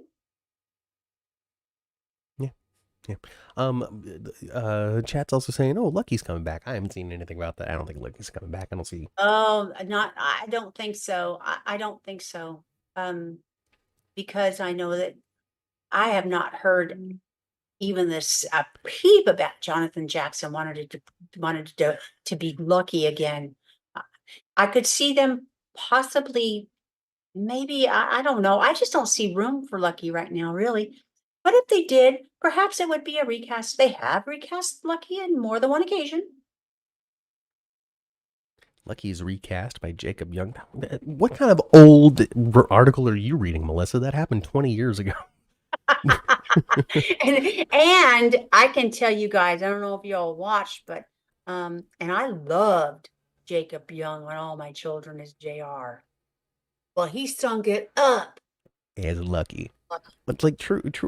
I know. So when it comes down to it, and I sound like people who are big Tyler Christopher fans when I say something like this, because they would feel the same way. Why bring the character back if it's not going to be? But why bring the character back if it's not going to be Jonathan Jackson? I mean, I'm all, I don't care if they bring Lucky back, even if they recast him, if they recast him well and give him good story. But honestly, with General Hospital right there where they're at right now in 2024, I if Steve Burton weren't coming back, I'd say, yeah, maybe. But I don't think so. So I don't think Jacob Hey, Young is are they returning. putting all their eggs in one basket when it comes to Steve Burton? No. But are they putting a few in the basket for Steve Burton? Yes. And then I think Angela last week, or at some point in our podcasting career with Professor Angela, had mentioned that Jacob Young had gotten in some like Ingo type trouble, which is having a poor attitude. Well, yes, I could see that. And to be honest with you, because I know what he's capable of doing on screen. I could understand why he might have a little bit of attitude. The reason why it stunk it up wasn't because of his quality of acting. It's the story they were telling about Lucky at the time. Yeah, I guess he would. Somebody in the chat said he was just getting beat up a lot during that time. So I don't know. We'll see. I don't know these people in real life, so I really couldn't say. Now, when Lucky was a drug addict and messing with Maxie and Maxie manipulating him and all that stuff, that was Greg Vaughn Yes. portraying him. I think that the two most accepted actors who have played Lucky has been Greg Vaughn and Jonathan Jackson. But when it comes down to it, unlike Nicholas, I guess, don't think they've really had a truly successful recasting of Lucky. I don't think so either. I think they have with Nicholas. I think they've had so. successful recastings of Nicholas, but not Lucky yet. So I don't know. Yeah. I don't know. I'd like to see Frisco. I mean, there's all kinds of different people we'd love to see, right? Well, you never know. We might see Frisco because General Hospital is quite well known for the dropping a name, dropping a name, dropping a name. If they do it too much, that means that they're coming back for at least a. We just saw And Jason. they have done a lot of drop a name of Frisco. They have. Not nearly as, not so much for me to really say. They'd have to drop it a few more times with me for me to go, hey, something's in the water. No, I don't think so. I don't foresee it. I don't see it either. I mean, maybe. I mean, Steve Burton's probably expensive, so I don't know. I wouldn't think he'd be super cheap. I wonder if there's going to be some more folks leave the show, though. Do you think that there will be? I do. Yeah, I mean, we'll see. We haven't had a major building blow up or disease come through town in quite some time.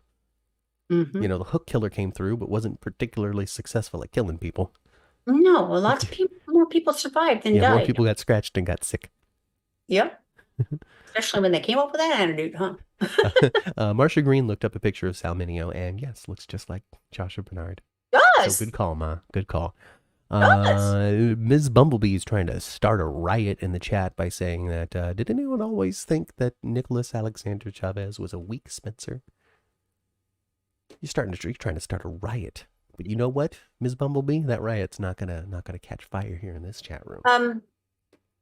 No, I actually thought that Nicholas Chavez did a pretty good job as I think Spencer. that he did a great job of being Spencer until he was cast in a new project and lost all interest in General Hospital. I agree. I think that it's very obvious that once he started to put on the weight, it's because he was putting on the weight for a reason. And he had mentally moved on from being so excited to be a star in a soap to being mentally excited to being a star on Netflix and where that could take him from there. He had finished emotionally with General Hospital and did not put as much effort into his performances as he had when he first started. That is my opinion. I agree with you. However, I thought that scene he had with Esme was pretty good last week. That doesn't mean that he hasn't tried, Right. but he hasn't tried as hard. He doesn't have the same viv for it. Yeah. That's just how I feel about it. But it's really, as far as like Spencer goes, I don't really feel like I have anybody to compare Nicholas to, because the last Spencer we saw was a child. Yeah. Not playing an adult. He was playing a child still. Yep. So you can't look at, you can't compare him to Mr. Betchel. Yeah. To Mr. Chavez. Yes. Understood. I understood. Hey, Marcia. Marcia says that NAC is not weak at all. Well, there you go. Not weak at all. Not a moment's weakness. Never, not once. He's always been strong. Strong as steel. Nicholas Alexander Chavez. I hope that the effect on stardom on Nicholas Chavez doesn't make him so pretentious that he don't think his stuff stinks. I want to see a General Hospital poster in his memorabilia room for when he does a special in 10 years. Exactly. Big picture of him and Sprina, or him and Trina. Spencer the character. I think if he does decide not to return, not to renew his contract or whatever, or not to sign something new, I do think that General Hospital will probably recast him. They might recast him pretty quickly, depending on how when they know. Who knows? Adele J says that Spencer the character is kind of lost without direction, but I love Sprina. No, it's true. It's true. Spencer doesn't have direction. He doesn't even have a job. He's got no reason for being alive on the planet, really. Because he's not Ace's dad. He's, Trina's boyfriend, but just as her boyfriend. But he has no real place. He has no direction. He's got no intention for his existence. And the audience doesn't have, and our audience, even though we're still, there's lots of Sprina people out there, but the audience is not waiting for them to do it anymore. Nope. Not waiting for them to make that commitment anymore. No. That's been done. Yes. So basically, Spencer's on the way out. Trina's sticking around. We're going to move on to different things, and Sprina is coming to an end. And I don't mean that with hate. I just mean that with fact. Yeah.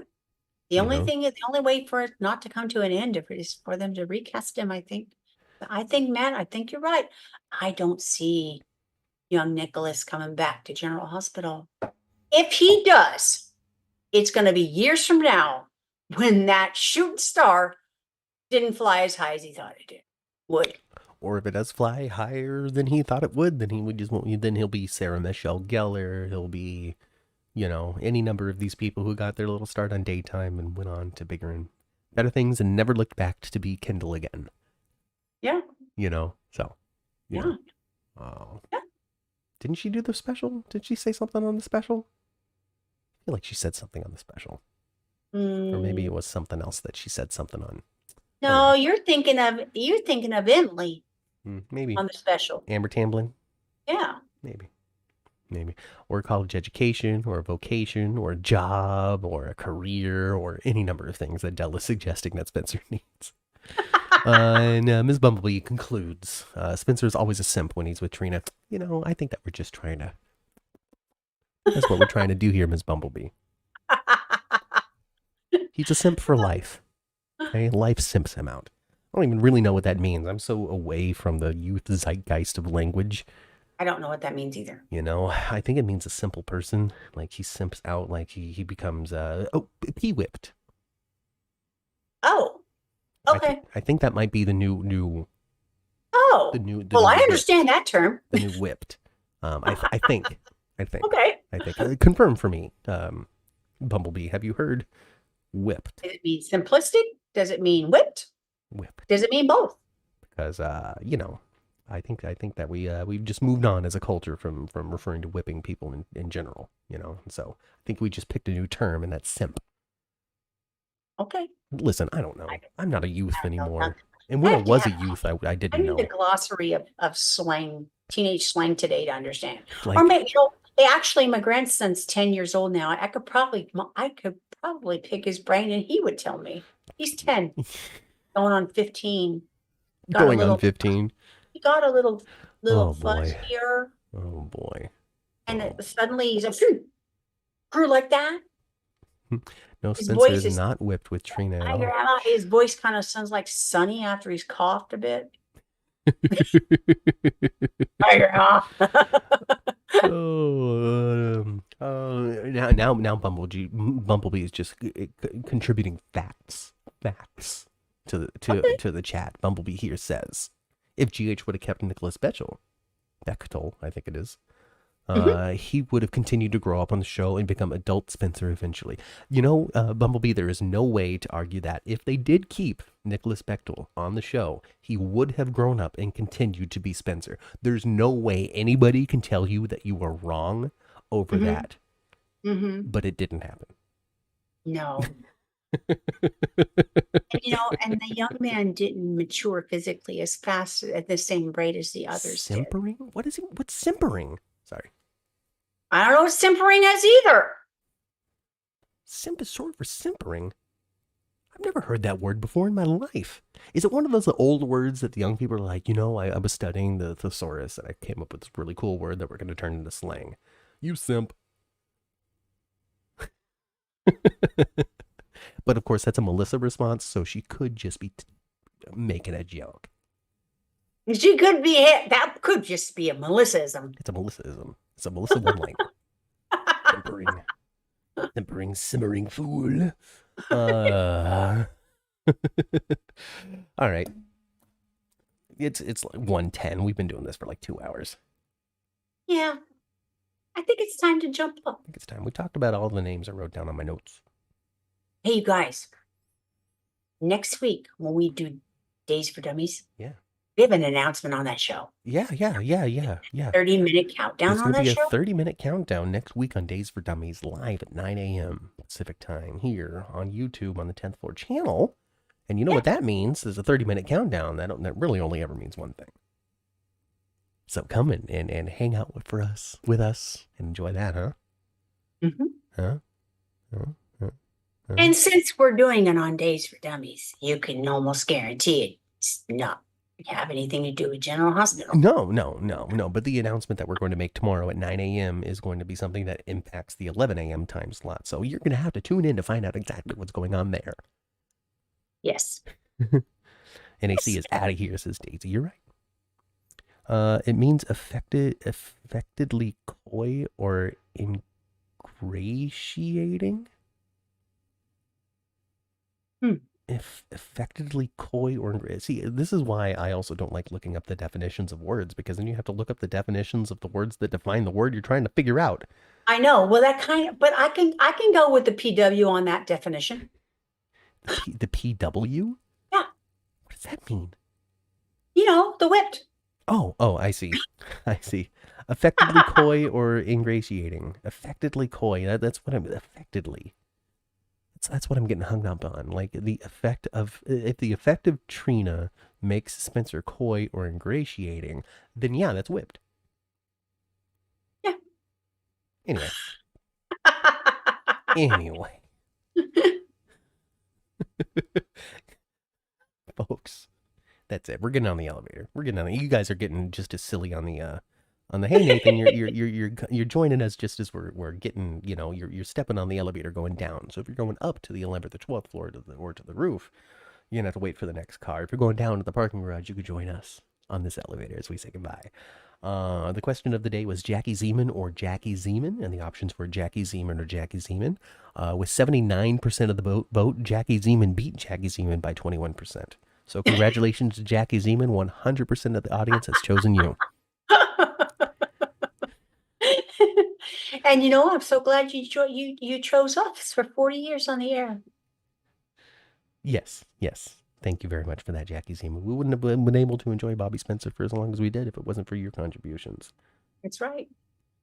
You were there for the cast, you were there for the characters, and you were there for us. And we couldn't ask for anything more. So thank you once again. With that, we'll see you at 9 a.m. next week for Days for Dummies. 30-minute countdown in the Days for Dummies show, not a 30-minute countdown in this one. Nope. Like the video, subscribe to the channel. Please do. And jump with us into this elevator as we go back all the way down to the first floor. We're going to get into our cars and we're going to turn our radios to previous episodes of the 10th floor, which you can find on all of your favorite podcasting platforms. If you can't find it on your favorite podcasting platform, you can reach out to us on Twitter at 10th floor GH, and I'll point you in the right direction. And while you're there, you can just participate and enjoy the soap chatter that happens in our account. Buy me a coffee. Or, you could send us, chip us a little $5 tip on Buy Me a Coffee. Okay. buymeacoffee.com/10th-floor. You can buy a t-shirt somewhere in Printifieds. I don't know, somewhere. I don't know how to link it while I'm talking. Super chats are still active. So if you want to, flip a little $1.99, you can do that as well. Support the channel. Help continue to bring the 10th floor to you. The more we have, the better we look, the better we look, the better we feel, the better we feel, the more attractive we are to being able to talk to people who might want to be around.